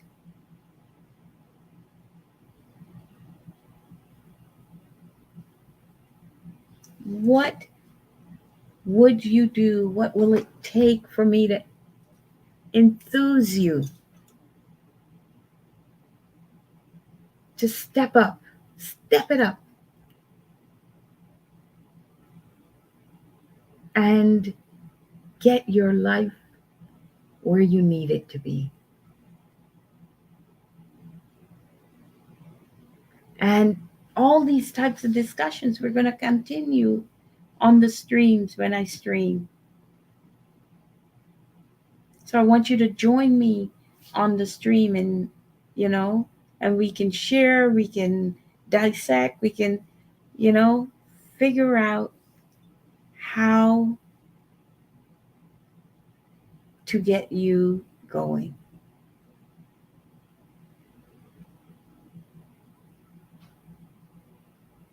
Right? We can do all of that.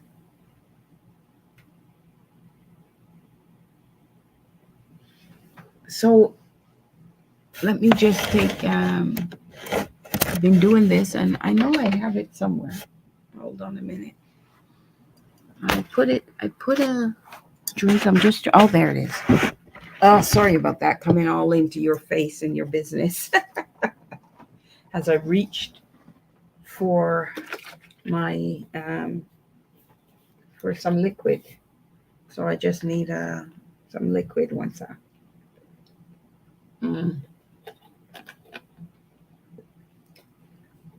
and mine is a beet juice. I know not everybody likes beets, but I do. But beet juice. Mm. So I just needed a little liquid. So we start to think about that, because are you living an extraordinary life? That's the question. Are you living an extraordinary life? And as we go into the last hour of the stream, this is the question. What do you deem as extraordinary? Right? What do you deem as an extraordinary life? What a word. I can, and it also makes you think, well, I can have an ordinary life. But what if I can have an extraordinary life? Does it at least make you curious? Does it at least ignite your curiosity to kind of go, am I living an extraordinary life now or an ordinary life? And if I'm not living extraordinary and I'm not living ordinary, am I living mediocre? It makes you at least think, right? It's a conversation starter. Are you living an extraordinary life? And the way I look at this is, if you have a lot of wins, like if you have a huge bucket list, you're probably not living an extraordinary life, right? And then it begs the question, so what kind of life am I living? Which is a great question to ask. It's a great question to reflect on. What kind of life am I living? And there was a time I asked that. There was a time I really I was reflecting on that really hard. What kind of life am I living? Why do I feel this way? Why am I doing certain things or not doing certain things?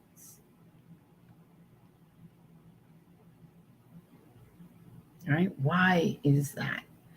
So, if nothing else, the question at least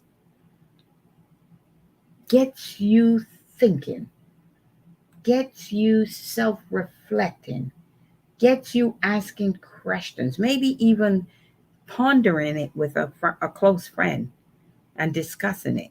That's a starter. That's progress because it's bringing you into awareness. And that's not a bad thing. It's taking you out of routine. And that's not a bad thing. Right? And because what kind of life are you living? And of course, I'm biased, but I'm going to tell you, you should be living a divintastical life. That's the kind of life you should be living, a divintastical one. And a divintastical life is pursuing your divinity, is pursuing your divine purpose. It is becoming the artisan of your life. It's so many things. And divintastical living is, it feels to me, as the creator of it, it feels textural, right? It feels concrete. It feels, just saying it makes you feel a certain way. Divintastical living. Are you living an extraordinary life? And if you're not, why not? And if you're not, what kind of life are you living? And if your life is ordinary, is that okay? Because it's okay if it's okay with you, right? It's okay to live an ordinary life if it's okay with you. That's us again controlling our lives, right? If it's okay with you to be or to have an ordinary life, that's okay.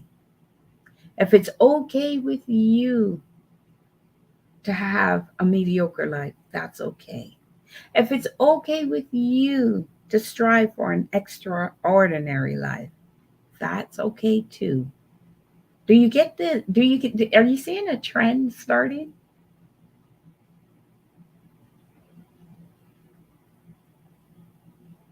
Because Dr. Kim would say, is somewhat, I consider her a mentor for me, would say, because you get to be right. That's what she would say. You get to be right. So it's okay if that's okay with you. Whatever is okay with you is okay. What's not okay is if you're living an ordinary life and you want extraordinary, but you're not doing something to pursue extraordinary. That's what's not okay, right? That's what's not okay. It's not okay if you're living a mediocre life and you want an ordinary life or an extraordinary life and you're not doing what it takes to get to either. That's what's not okay. So, where do you fall? Right? Where do you fall in all of that? And that's what the Divintastical Living stream is all about. That's what my podcast is all about, is exploring these textural things about us and our life and living. And what a way to start the last hour of the stream. What? Go deep. Go deep. Right? It's okay.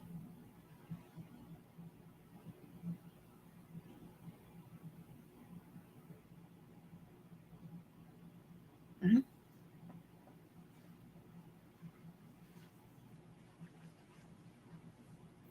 So that's what we have to do.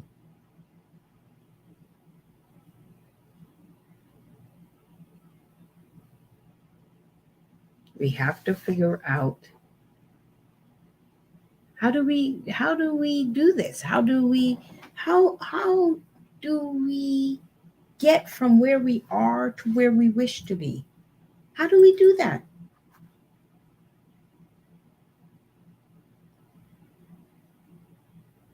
What stops me? Why do I keep procrastinating? Why do I keep pushing it off? Why do I keep, using the wind? Why am I not doing what I need to do? Why can't I motivate myself?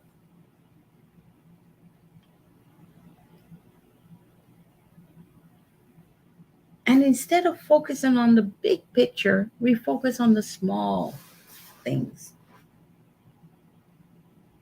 Like a small thing would be weight, right?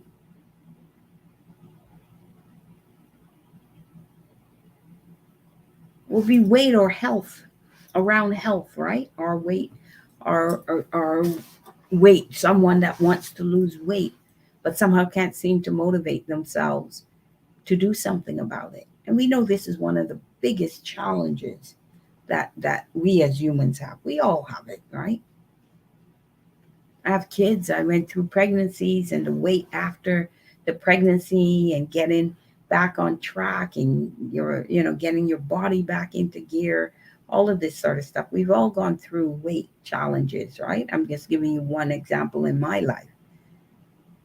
But the motivation to get and to stay committed to what is needed to get back on track is what we all, we struggle with.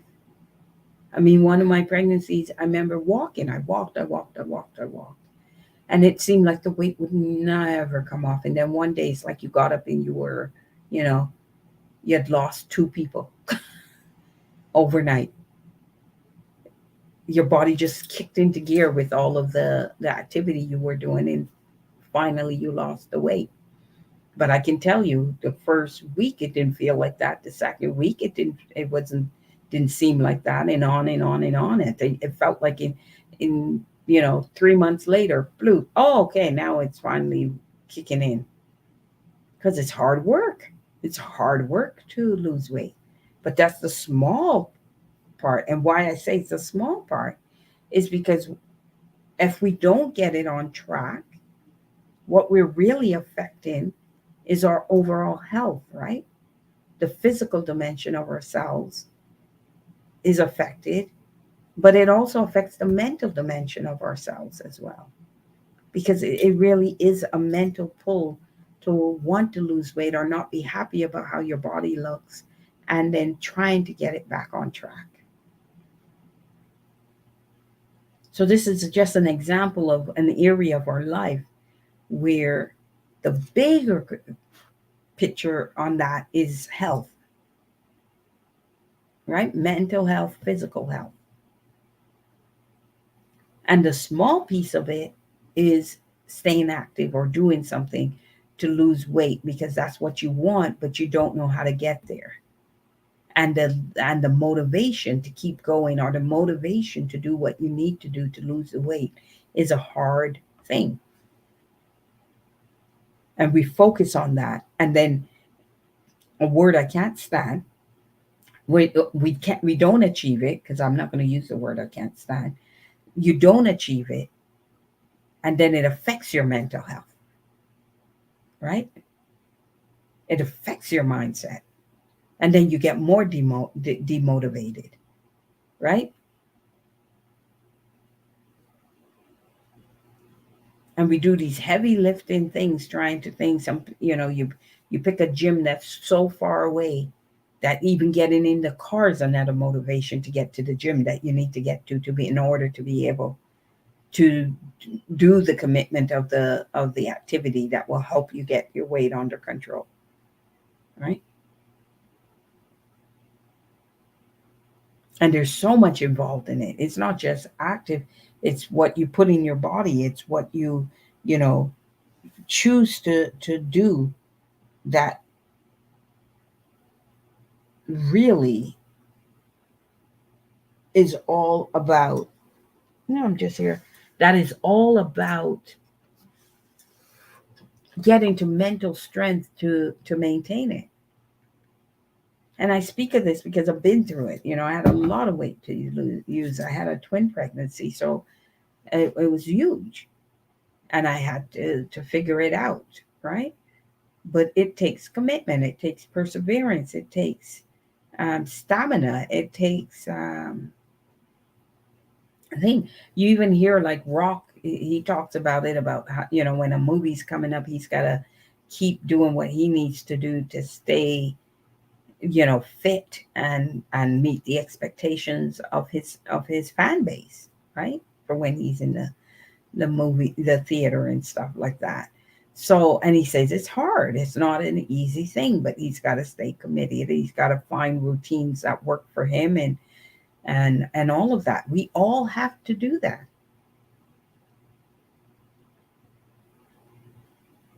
So sometimes these smaller chunks chunk up to something big, right? And in the case of weight, it's about overall health, right? It's to make sure your knees don't hurt, to make sure your ankles don't swell, to make sure that your speed or vitality is there, right? So there's a bigger chunked up perspective to managing weight, and I think we all need to look at that. And I'm not saying that, please don't think I'm suggesting that all people of a certain size are healthier than another, because I know of very healthy um, people whose body um, whose body image is on the large size, or on the it's a larger than some, but they're very healthy. They're actually been proven to be healthier than the slimmer ones, right? So that's not what I'm saying. I want to make sure that's understood. But I'm saying, if your motivation, if one of the things that you are aspiring is to lose weight, and you can't get motivated to do that,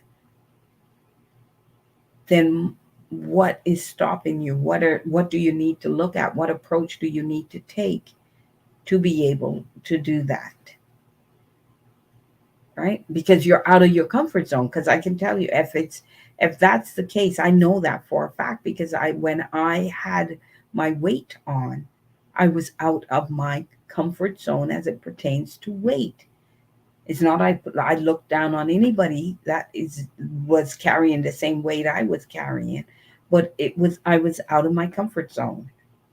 And I'm being honest when I said I didn't like what my body looked like. I didn't like how I felt. I didn't like the energy level I had. So I had to do something about that. Notice again, it's okay if it's something that's okay with me. So it's okay if it's something that's okay with you as well. But if it's not okay, then what are you doing to achieve what you wish to have occur? What are you doing? And if you're not doing anything, that's where I get concerned, because it's something you wish to achieve, but you are not doing what you need to do to achieve it. That's when things become a little more worrisome. And I use weight simply because it's something people can relate to very quickly, because I think it touches everybody. It touches everybody in some way, right? And we've all been through something, right? One of the things that I did an interview on was alopecia, which is something that touches many people, men, women. I know a lot of people dealing with that. So that's another thing as well. It's something. We all have something. That's my point. We all have something, right? So, and as we mature and we get older, new things pop up that we have to deal with. And we have to choose on what we can accept and what we don't want to accept, what we can change and what we don't want to change. And if we want to change again, the question becomes, what are you going to do? What actions will you take? What will you do? Will you sit and wallow in self pity and feel sorry for yourself and choose a victim story?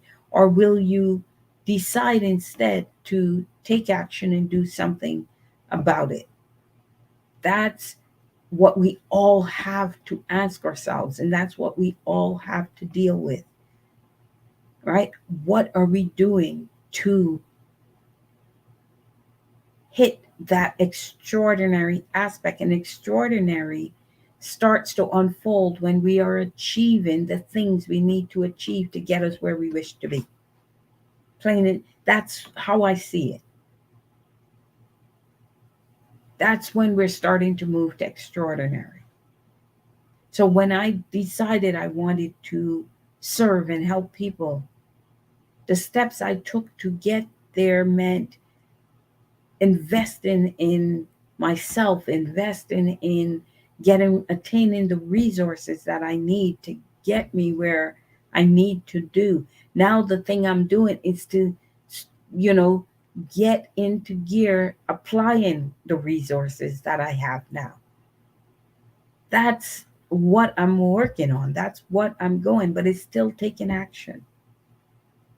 And we all have to do it. And for sure, along the way, it can be scary, for sure. But what do you have to lose? You're heading to extraordinary. What you lose is you go back to ordinary or somewhere in between.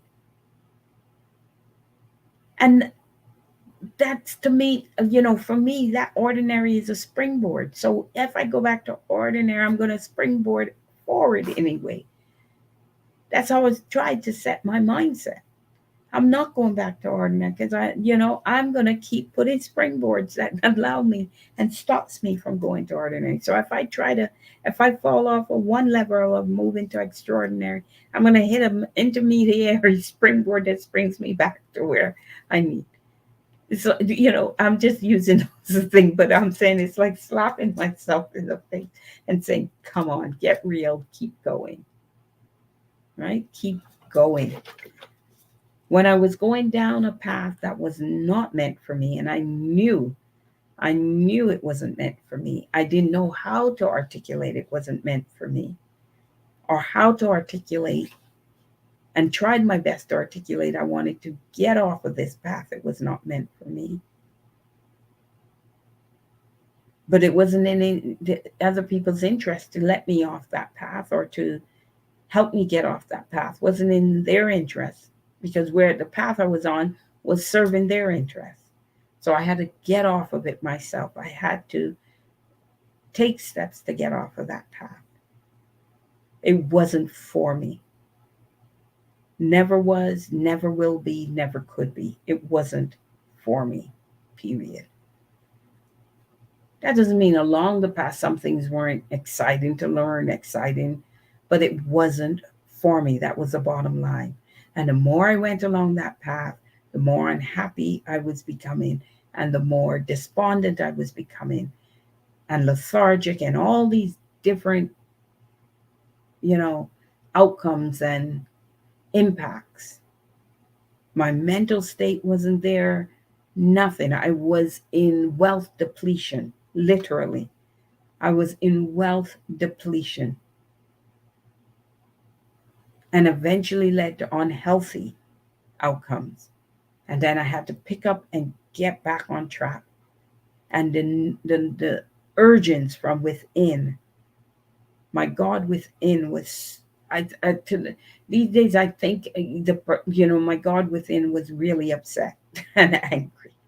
because the urgings became so frequent, intense, so intense. And I always tell this story where it was an absolute epiphany on this major highway I was riding on. I turned a corner and of the highway, and it was just this stark epiphany of, it's time to pivot. It's time, like, stop this nonsense. Get on your mission. And that is what I have done. That's what I have done. And I'm happier for it. And I'm on my way.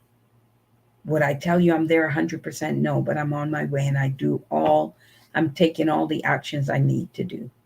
And for sure, sometimes I slide back. Sometimes I have, you have your good days, your bad days. You have your high productivity days, and you have your mediocre productivity days, or your low productivity days, or not so productive days. But for the most part,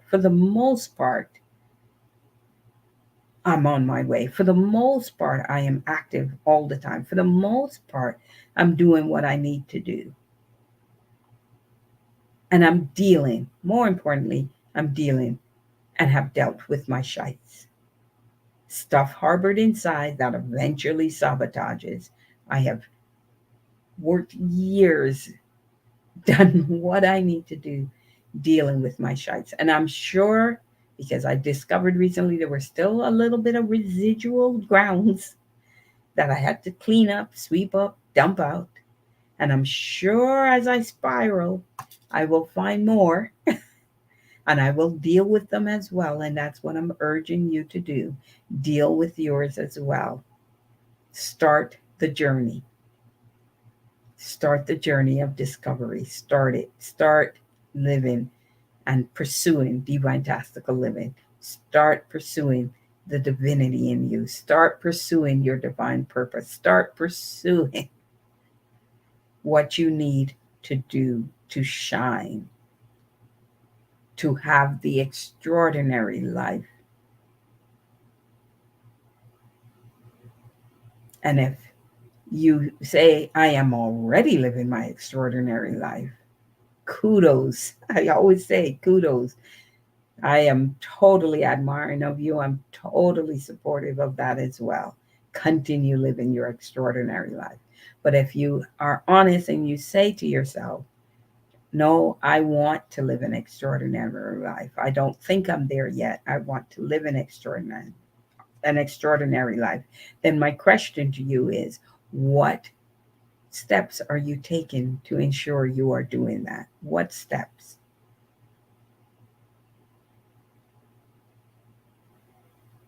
Right? Are all the people you're surrounded with, that you are interacting with, capable of supporting you into that extraordinary life? Are you taking all the people with you into that extraordinary life? And which ones are really not supporting you on that journey, or will never support you on that journey, and perhaps should not be going with you on that journey? These are the realities of heading to an extraordinary life, because your extraordinary life includes your connections, includes your friends and your family, right? In what way can you pursue your extraordinary life and still have certain people that probably aren't helping that along? Who are the people in your life that you would go and say, I'm going to be pursuing an extraordinary life? And they go, what? Ah, you're full of crap. You know, why would you do that? Like, who are the people that come at you that in that way? Because they're not the supporters. They're not your cheerleaders, those people.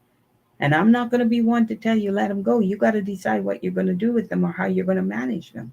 I heard Lisa Nichols the other day talking about, she was trying to pull her whole family through a door. She described it as a door, though. She said it was a door I'm trying to get through. And I wasn't getting through it because I was trying to pull the whole family through with me. And we all couldn't fit. We couldn't fit. So none of us got through until she finally came to the realization. Her epiphany was, You got to leave them behind. You got to let go of them. You got to leave them behind. And that she said, when she had that epiphany, she was then able to figure out her life, get through the door, build her extraordinary life. And then the amazing thing she realized doing that allowed her to go back for the family she was trying to get through the door and to bring them through. So it was a beautiful story to hear. It was a beautiful analogy and metaphor. And I'm saying the same thing to you, is that to get to your extraordinary life, you may not be able to have the same people that you're surrounded with now. Those are some of the realities that you need to look at. And we'll be talking about that in another stream. So I'm not going to go into it right now, but I'm just giving you the breadcrumbs right now that there's a lot that you have to consider to moving towards your extraordinary life. It isn't just about saying, I'm going to be moving. You have to have a strategy and a plan and an approach to doing it that fits with your current life and helps you to move in the right direction. Notice I said the right direction. So that's a question for you too. Are you headed in the right direction? And what encompasses your extraordinary life? Is it just a lifestyle you want? Is it is it more than that? Is it a mission you're trying to attain? Because I believe extraordinary lives is also about service,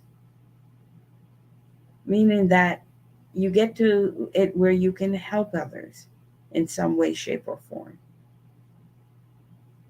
And that's why I say I'm on my way. I'm not definitely not there 100%, because one of the aspects is to I had to first I had to lay the proper foundations to make sure that what I love doing and this that I'm doing can be sustained properly. So I knew that. So I had to take a risk, flatline all my things from the podcast and everything, flatline it, put in the foundations for sustainment, and then get back on track. And this is what I'm doing now. Even with this first stream, back at the hem is to now with the strong foundations of sustainment, and you knowing that I will be here on a regular basis streaming for this amount of time, right? Minimum of 3 hours, and stream to help you and for you to get to know that I am here, so you can come with your questions and your concerns and your thoughts and your ponderings and your reflections, and we can discuss it. That's what I'm talking about, right? That's what I'm talking about.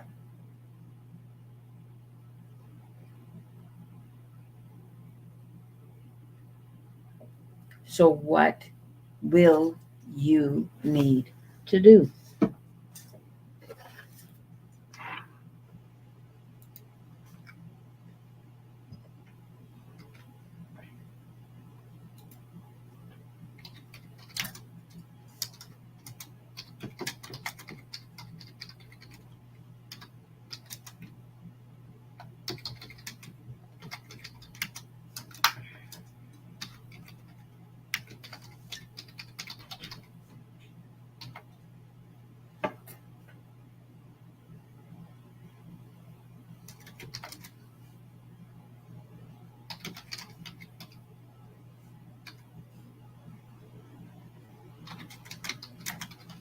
Just type in something here a minute.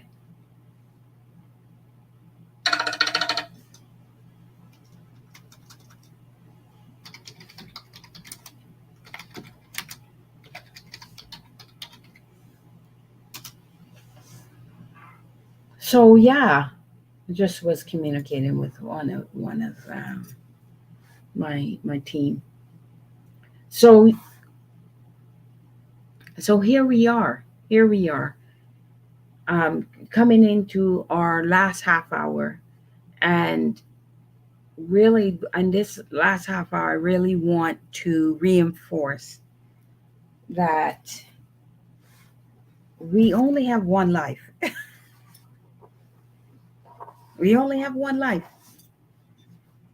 And we've really got to think about how we're going to live that life.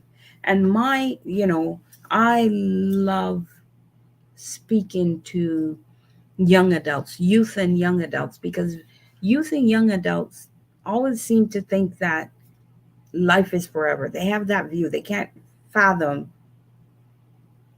age, like they can't fathom time, they can't fathom age, right? Because it's on their side. It's on their side. And they think they'll live forever and all this. I still remember being a teenager for sure. Didn't worry about that sort of stuff.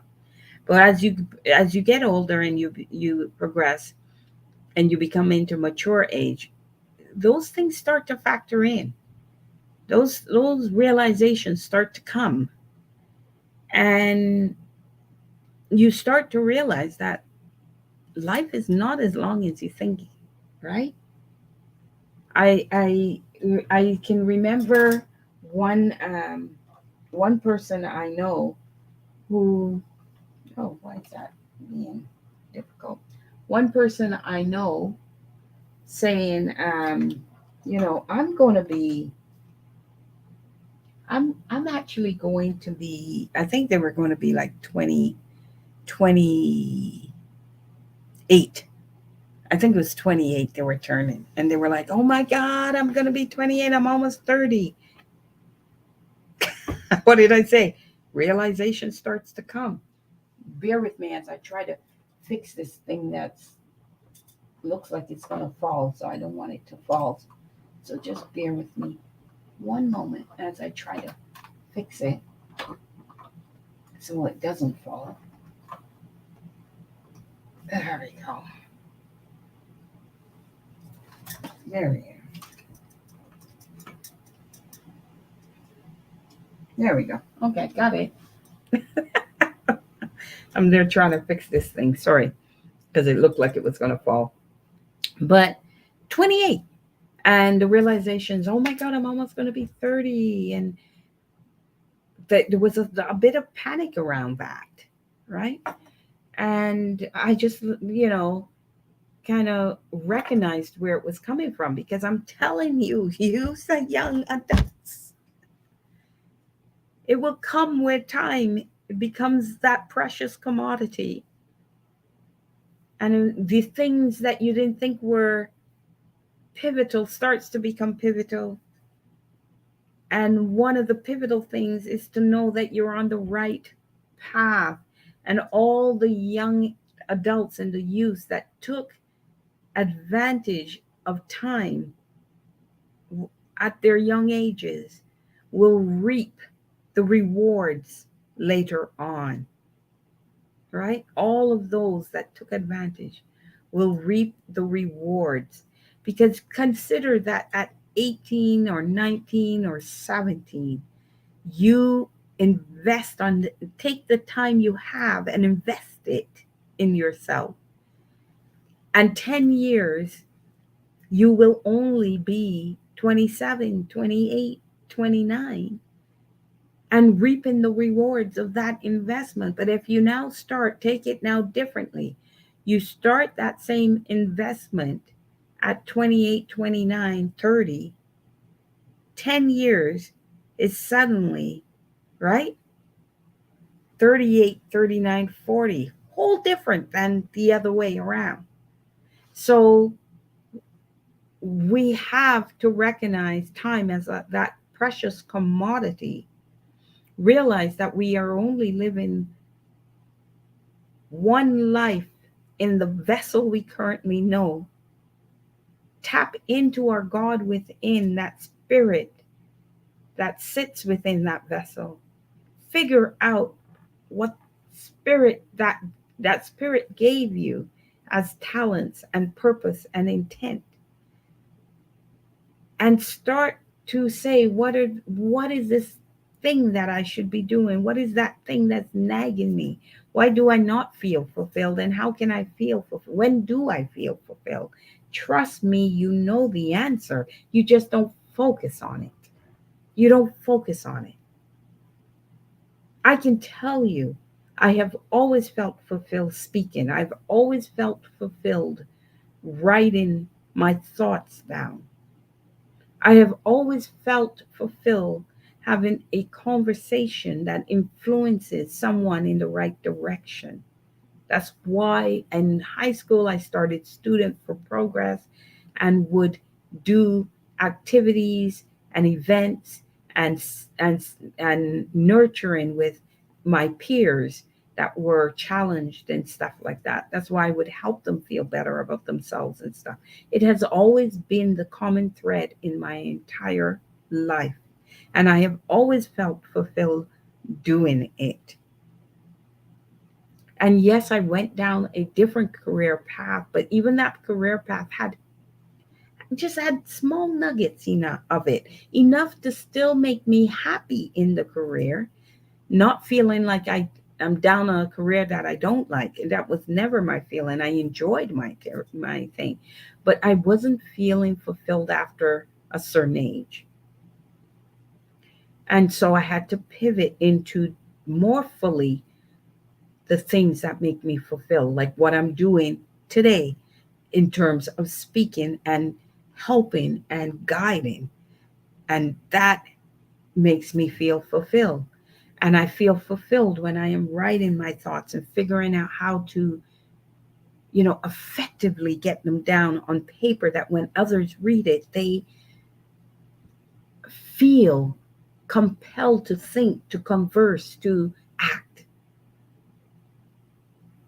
And when I am influencing and serving others through my practice and using my NLP skills and my, you know, timeline therapy skills and creating your future skills and my hypnotherapy skills, when I'm using that to help others frame, change their perspective, get them committed to literally doing what is needed for them, that's when I feel fulfilled, right? When I'm helping others in a client out and helping them to move forward in the way they need to move forward, or help them strategically plan things and then the tactics associated to get them where they need, and helping businesses accelerate or programs accelerate, that's when I'm feeling fulfilled. And to be able to acknowledge that and situate myself in that way, that every day I'm feeling fulfilled, is a huge step forward, because I can still remember, which means I still need more years in, but I can still remember the times when I wasn't feeling fulfilled. I was still working effectively, I was still doing things, but I wasn't feeling fulfilled. So it is important that we do. It is important that we find our path. It's important that we reconnect with ourselves.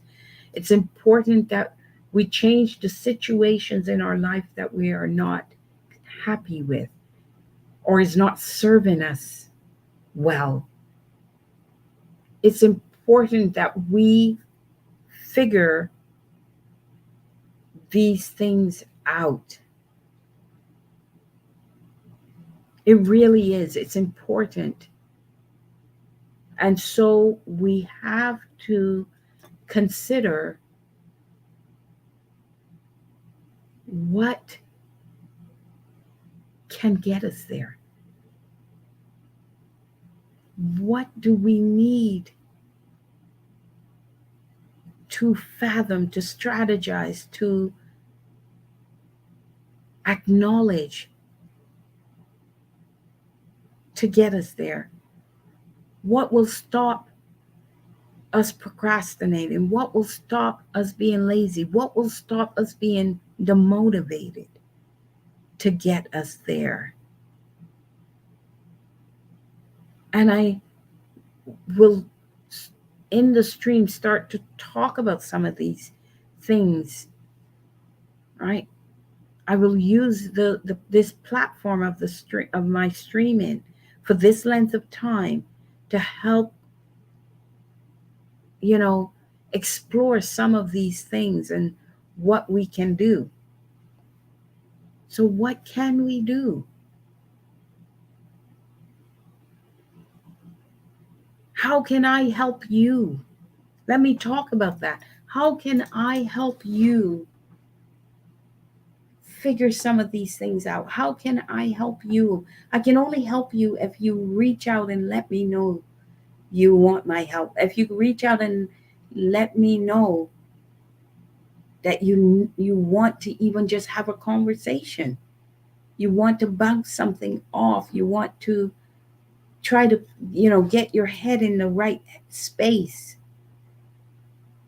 You want to, explore where's my mindset. You can't, we all can't get there by ourselves. I didn't get here by myself. So how can I help? How can I help? That's the question I'm asking. How can I help? Let me know. You can find me at Jenn. Now I'm messing up where you can find me. You can find me reach out to me by email at, using Jenn at youareworthmore.co. Jenn at youareworthmore.co, because you certainly are worth more. And I want you to figure out that worth. I want you to get to the point that you look in the mirror and you say, yes, this I have worth, I have value, and I'm going to seize that value, right? So reach out by email, Jenn at youareworthmore.co. There's also where you can, um, if you go to my website at Jenn Drakes, JENN Drakes.com, you will also be able to reach out from there as well. And I want you to book a meet and greet, and once you connect with me, we can book a meet and greet. Really easy, nothing complicated. I'm not gonna, make it complicated for you. I really don't like complex things, so make it really simple for you. But reach out, let me know if you need help. I'm here. That is why I'm here. That's why I got the designations. That's why I have my practice open for business. And that's why I do what I am doing. Okay, so reach out and let's talk about it, because it's important to get all our lives on track. It's important to get up every day and enjoy your day. It's important to get up every day and have a mission, have a purpose that you're going after. I it is so like the it is so exciting. And yes, some days are more challenging than others, but it's still exciting. It is still exciting. Here I am on a Saturday night. It's after 11 o'clock, and I am here speaking to you and getting you to try to just trigger, trigger something. And if I touch one person, oh my God, thank you very much. If I touch one person, right? So, yes, yes, yes, yes. Reach out if you can. Jenn at youareworthmore.co. And I truly believe that. That's why, right? I truly believe we all have a worth, and we all are valuable. We are all magnificent. We are all unique in our own ways. And yet, and we have a value. Explore your value. Or do you want an extraordinary life? Are you living an extraordinary life? And if you aren't, what life are you living? And what life do you believe you should be living? Right? And it's not about, you know, throwing your life into turmoil. Don't think what I'm talking about is suggesting you go and throw your life into turmoil. You know, that's not what I'm saying. If you're having a frustrated moment about your kids, it's not about running away from your kids. That's not how you necessarily need to, have to do this. But I'm saying to you, it's being honest and saying, what kind of life are you living? And how can you get to an extraordinary life? How can you get to an extraordinary life? What conversations do you need to have? What things do you need to look at in your current life and change? What things will you definitely need to keep? What things can you expand on that you currently take for granted? There's so much to it, right? Start thinking about it. Get the guidance you need, get the support you need, and go from there one day at a time. But I can only tell you, as someone that has done the pivot, that is doing it on a daily basis, trying to, going after that extraordinary life and getting better at it each day and seeing, getting essence of it each day, each month, and each year. It's a journey worth traveling. It's a journey worth traveling. The amazing people I have met on this journey, some amazing people.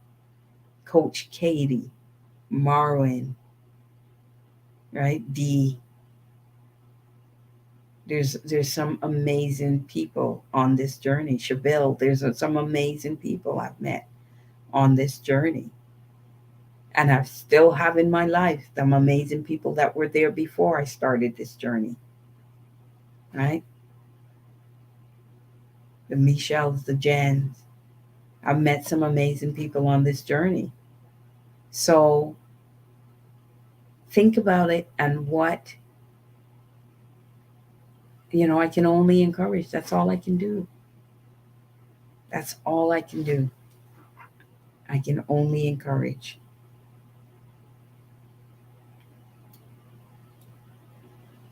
Don't worry. I hopefully that's not messing up on your end. I'm just move something that looks. But think about it and just consider what you need to get where you wish to be, right? Where do you need to be, right? Where do you want to be? And as we run into the last tail end of the stream, um,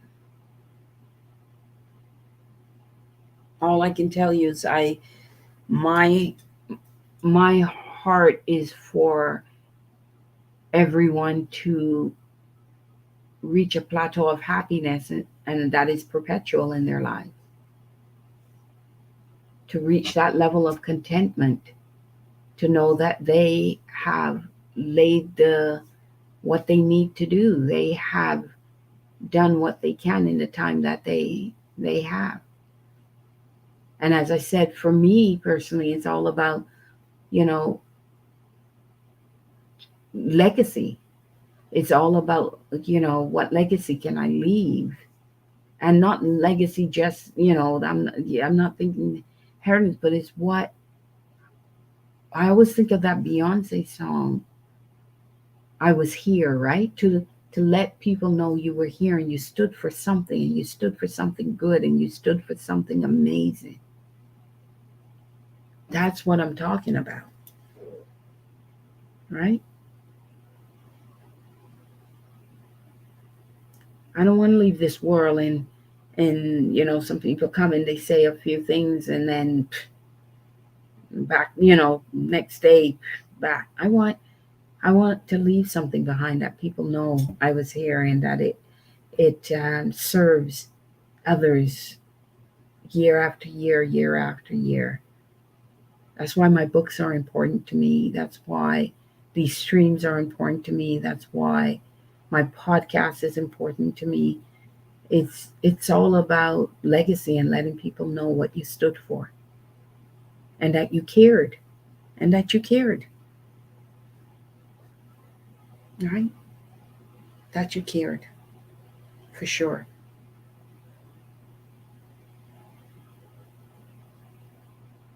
And that you knew each person had a value. You knew that each person had a worth, and you had the ability to empower them, to ignite the fire within them for themselves, to let them become self-aware and practice self-love, and fill up their cups and overflow it to others. If I have a hand in that, no matter how small, or and my dream is big, my dream is huge, then yeah, that's what it's all about. So my challenge to you is, are you living an extraordinary life? And if you aren't, what kind of life are you living? Are you feeling fulfilled? Right? Are you are you painting or weaving a you tapestry, a you canvas? Are you the artisan of your life? Are you really the artisan of your life? Have you taken what was handed to you? Have you cleaned it up? Have you de-weeded it? Right? What have you looked at all the wins? Have you do you have a massive bucket list, or do you have just a little? All guidance as to whether you're in the extraordinary or not.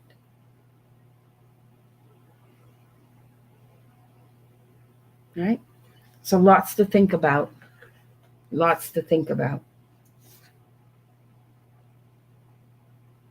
And as I'm hoping that some people will catch this in replay, that there's nuggets in it, sufficient nuggets in it to get them thinking, to get them to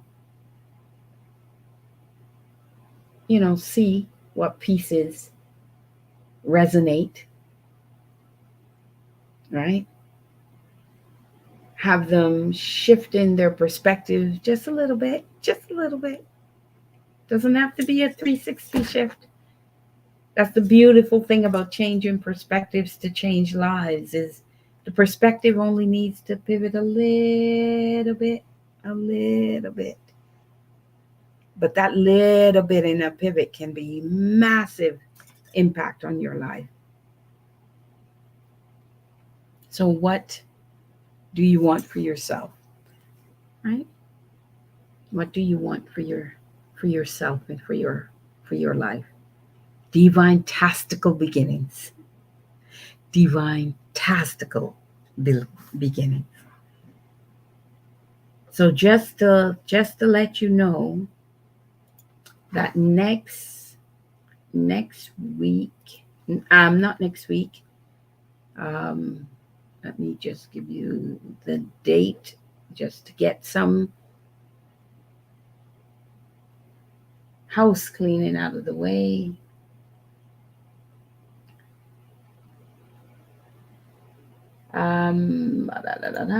So I will be back streaming on the 24th. Again, I'm still kind of exploring times, but right now I'm expecting to be on the 24th. I'll announce too during the stream if I'm going to change the time. On the 24th, I'll be streaming from 8 p.m. to 11 p.m. I will have corrected the technical problem that made me start late today. Um, and also will have corrected the problem that has me with these two angles with the camera. So I am a recovering perfectionist. So the fact that I even went live where things were still not quite perfect, despite trying to get it that way, and not be frazzled by that, is a testament that I am a recovering perfectionist.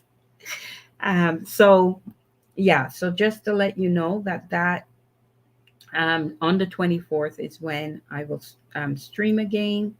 You will still see my lives in the week, my 1 to 2 minute lives with sending out some some guidance and motivation and thought, reflective things, contemplative things to think about. And the podcast, my next podcast goes up on Monday. So um, on the 12th, on the 12th. So look out for that. Um, and just so excited for those. So season 3, second episode will go up on the 12th, and Mondays thereafter, every Monday thereafter. And on that note, I will start to wind down, and we'll be seeing you on the 24th. And just a few reminders. Again, think about where your life is at. A reminder, the Aladdin Carpets book, you can actually get it on my website, jendrakes.com. It has the link to it. But you can get it on Amazon, Aladdin Carpets, and under the publication area of the website, you will find it. And you can, if you want to get a copy of the book and read, and the audio part of the audio aspects of the book will come through the podcast once a month. A chapter will be read um, on the podcast as well once a month. So lots to look forward to. There's a lot more coming happening with Jen, with myself and the brand, and I'm not going to reveal everything right now, but absolutely some things to look forward to. So just want to let you know about all those things um, as we come into the tail end of the stream. So watch it and replay. It's we just to let you know, we stream today across Facebook, LinkedIn, YouTube, as well as Twitch. So awesome. So many platforms we went across today, and just looking forward to, you know, getting better at this, more, increasing the momentum with it. And it ain't easy.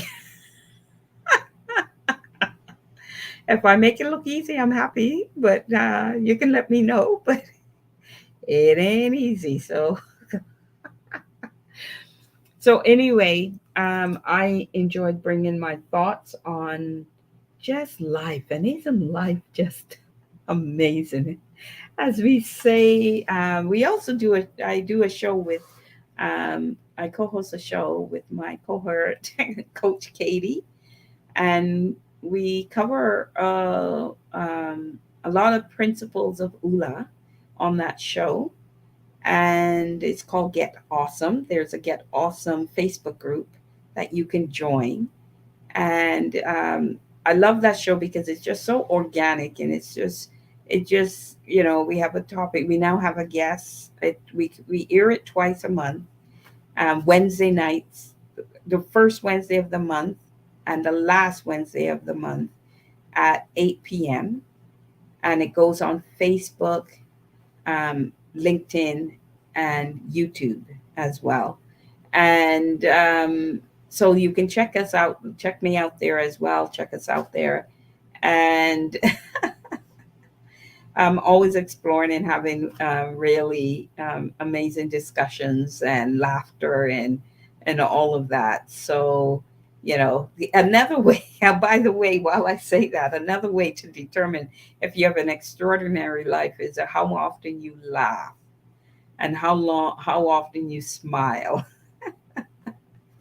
and you know that's also a testament to and I love the French "la joie de vivre," and I love that saying because it really does get the essence of what we mean by laughter, and just being abundant in that in your life has a lot to do. My apologies, has a lot to do with I think my throat's getting dry by now.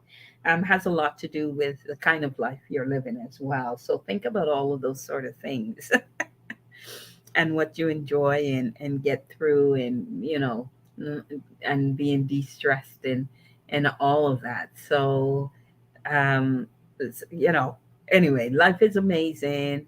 Um, I can honestly say I love life in all its you know variety, in all of its roller coaster moments, in all of its hits and punches and challenges. I can honestly say I love life, and I hope you do too. And I hope that, and I know for all of us, are there's room for improvement. I get that, and that's for all of us. There's room for improvement, but the bigger question is, are you on the right path, right? And what are you putting off that you probably shouldn't, and should start to fold into your life, whether it's good, bad, or ugly? What are you putting off that you really need to face and figure out and work through? That's the bigger question. So on that note, I truly have faith, um, move in faith, lead with love. Lead with love. Please lead with love. Everybody, those are my three words to live my life, is to lead with love at all times. So lead with love and choose divine-tastical as your way to live. And I wish you all a divine-tastical evening and life, and hope to see you again soon. And I'll be on the airwaves on the 24th with this particular stream. So thank you so much. And on that note, I will bid you a good night. And thank you for having me in your homes or on your phones or wherever you are. Have a good night. Ciao.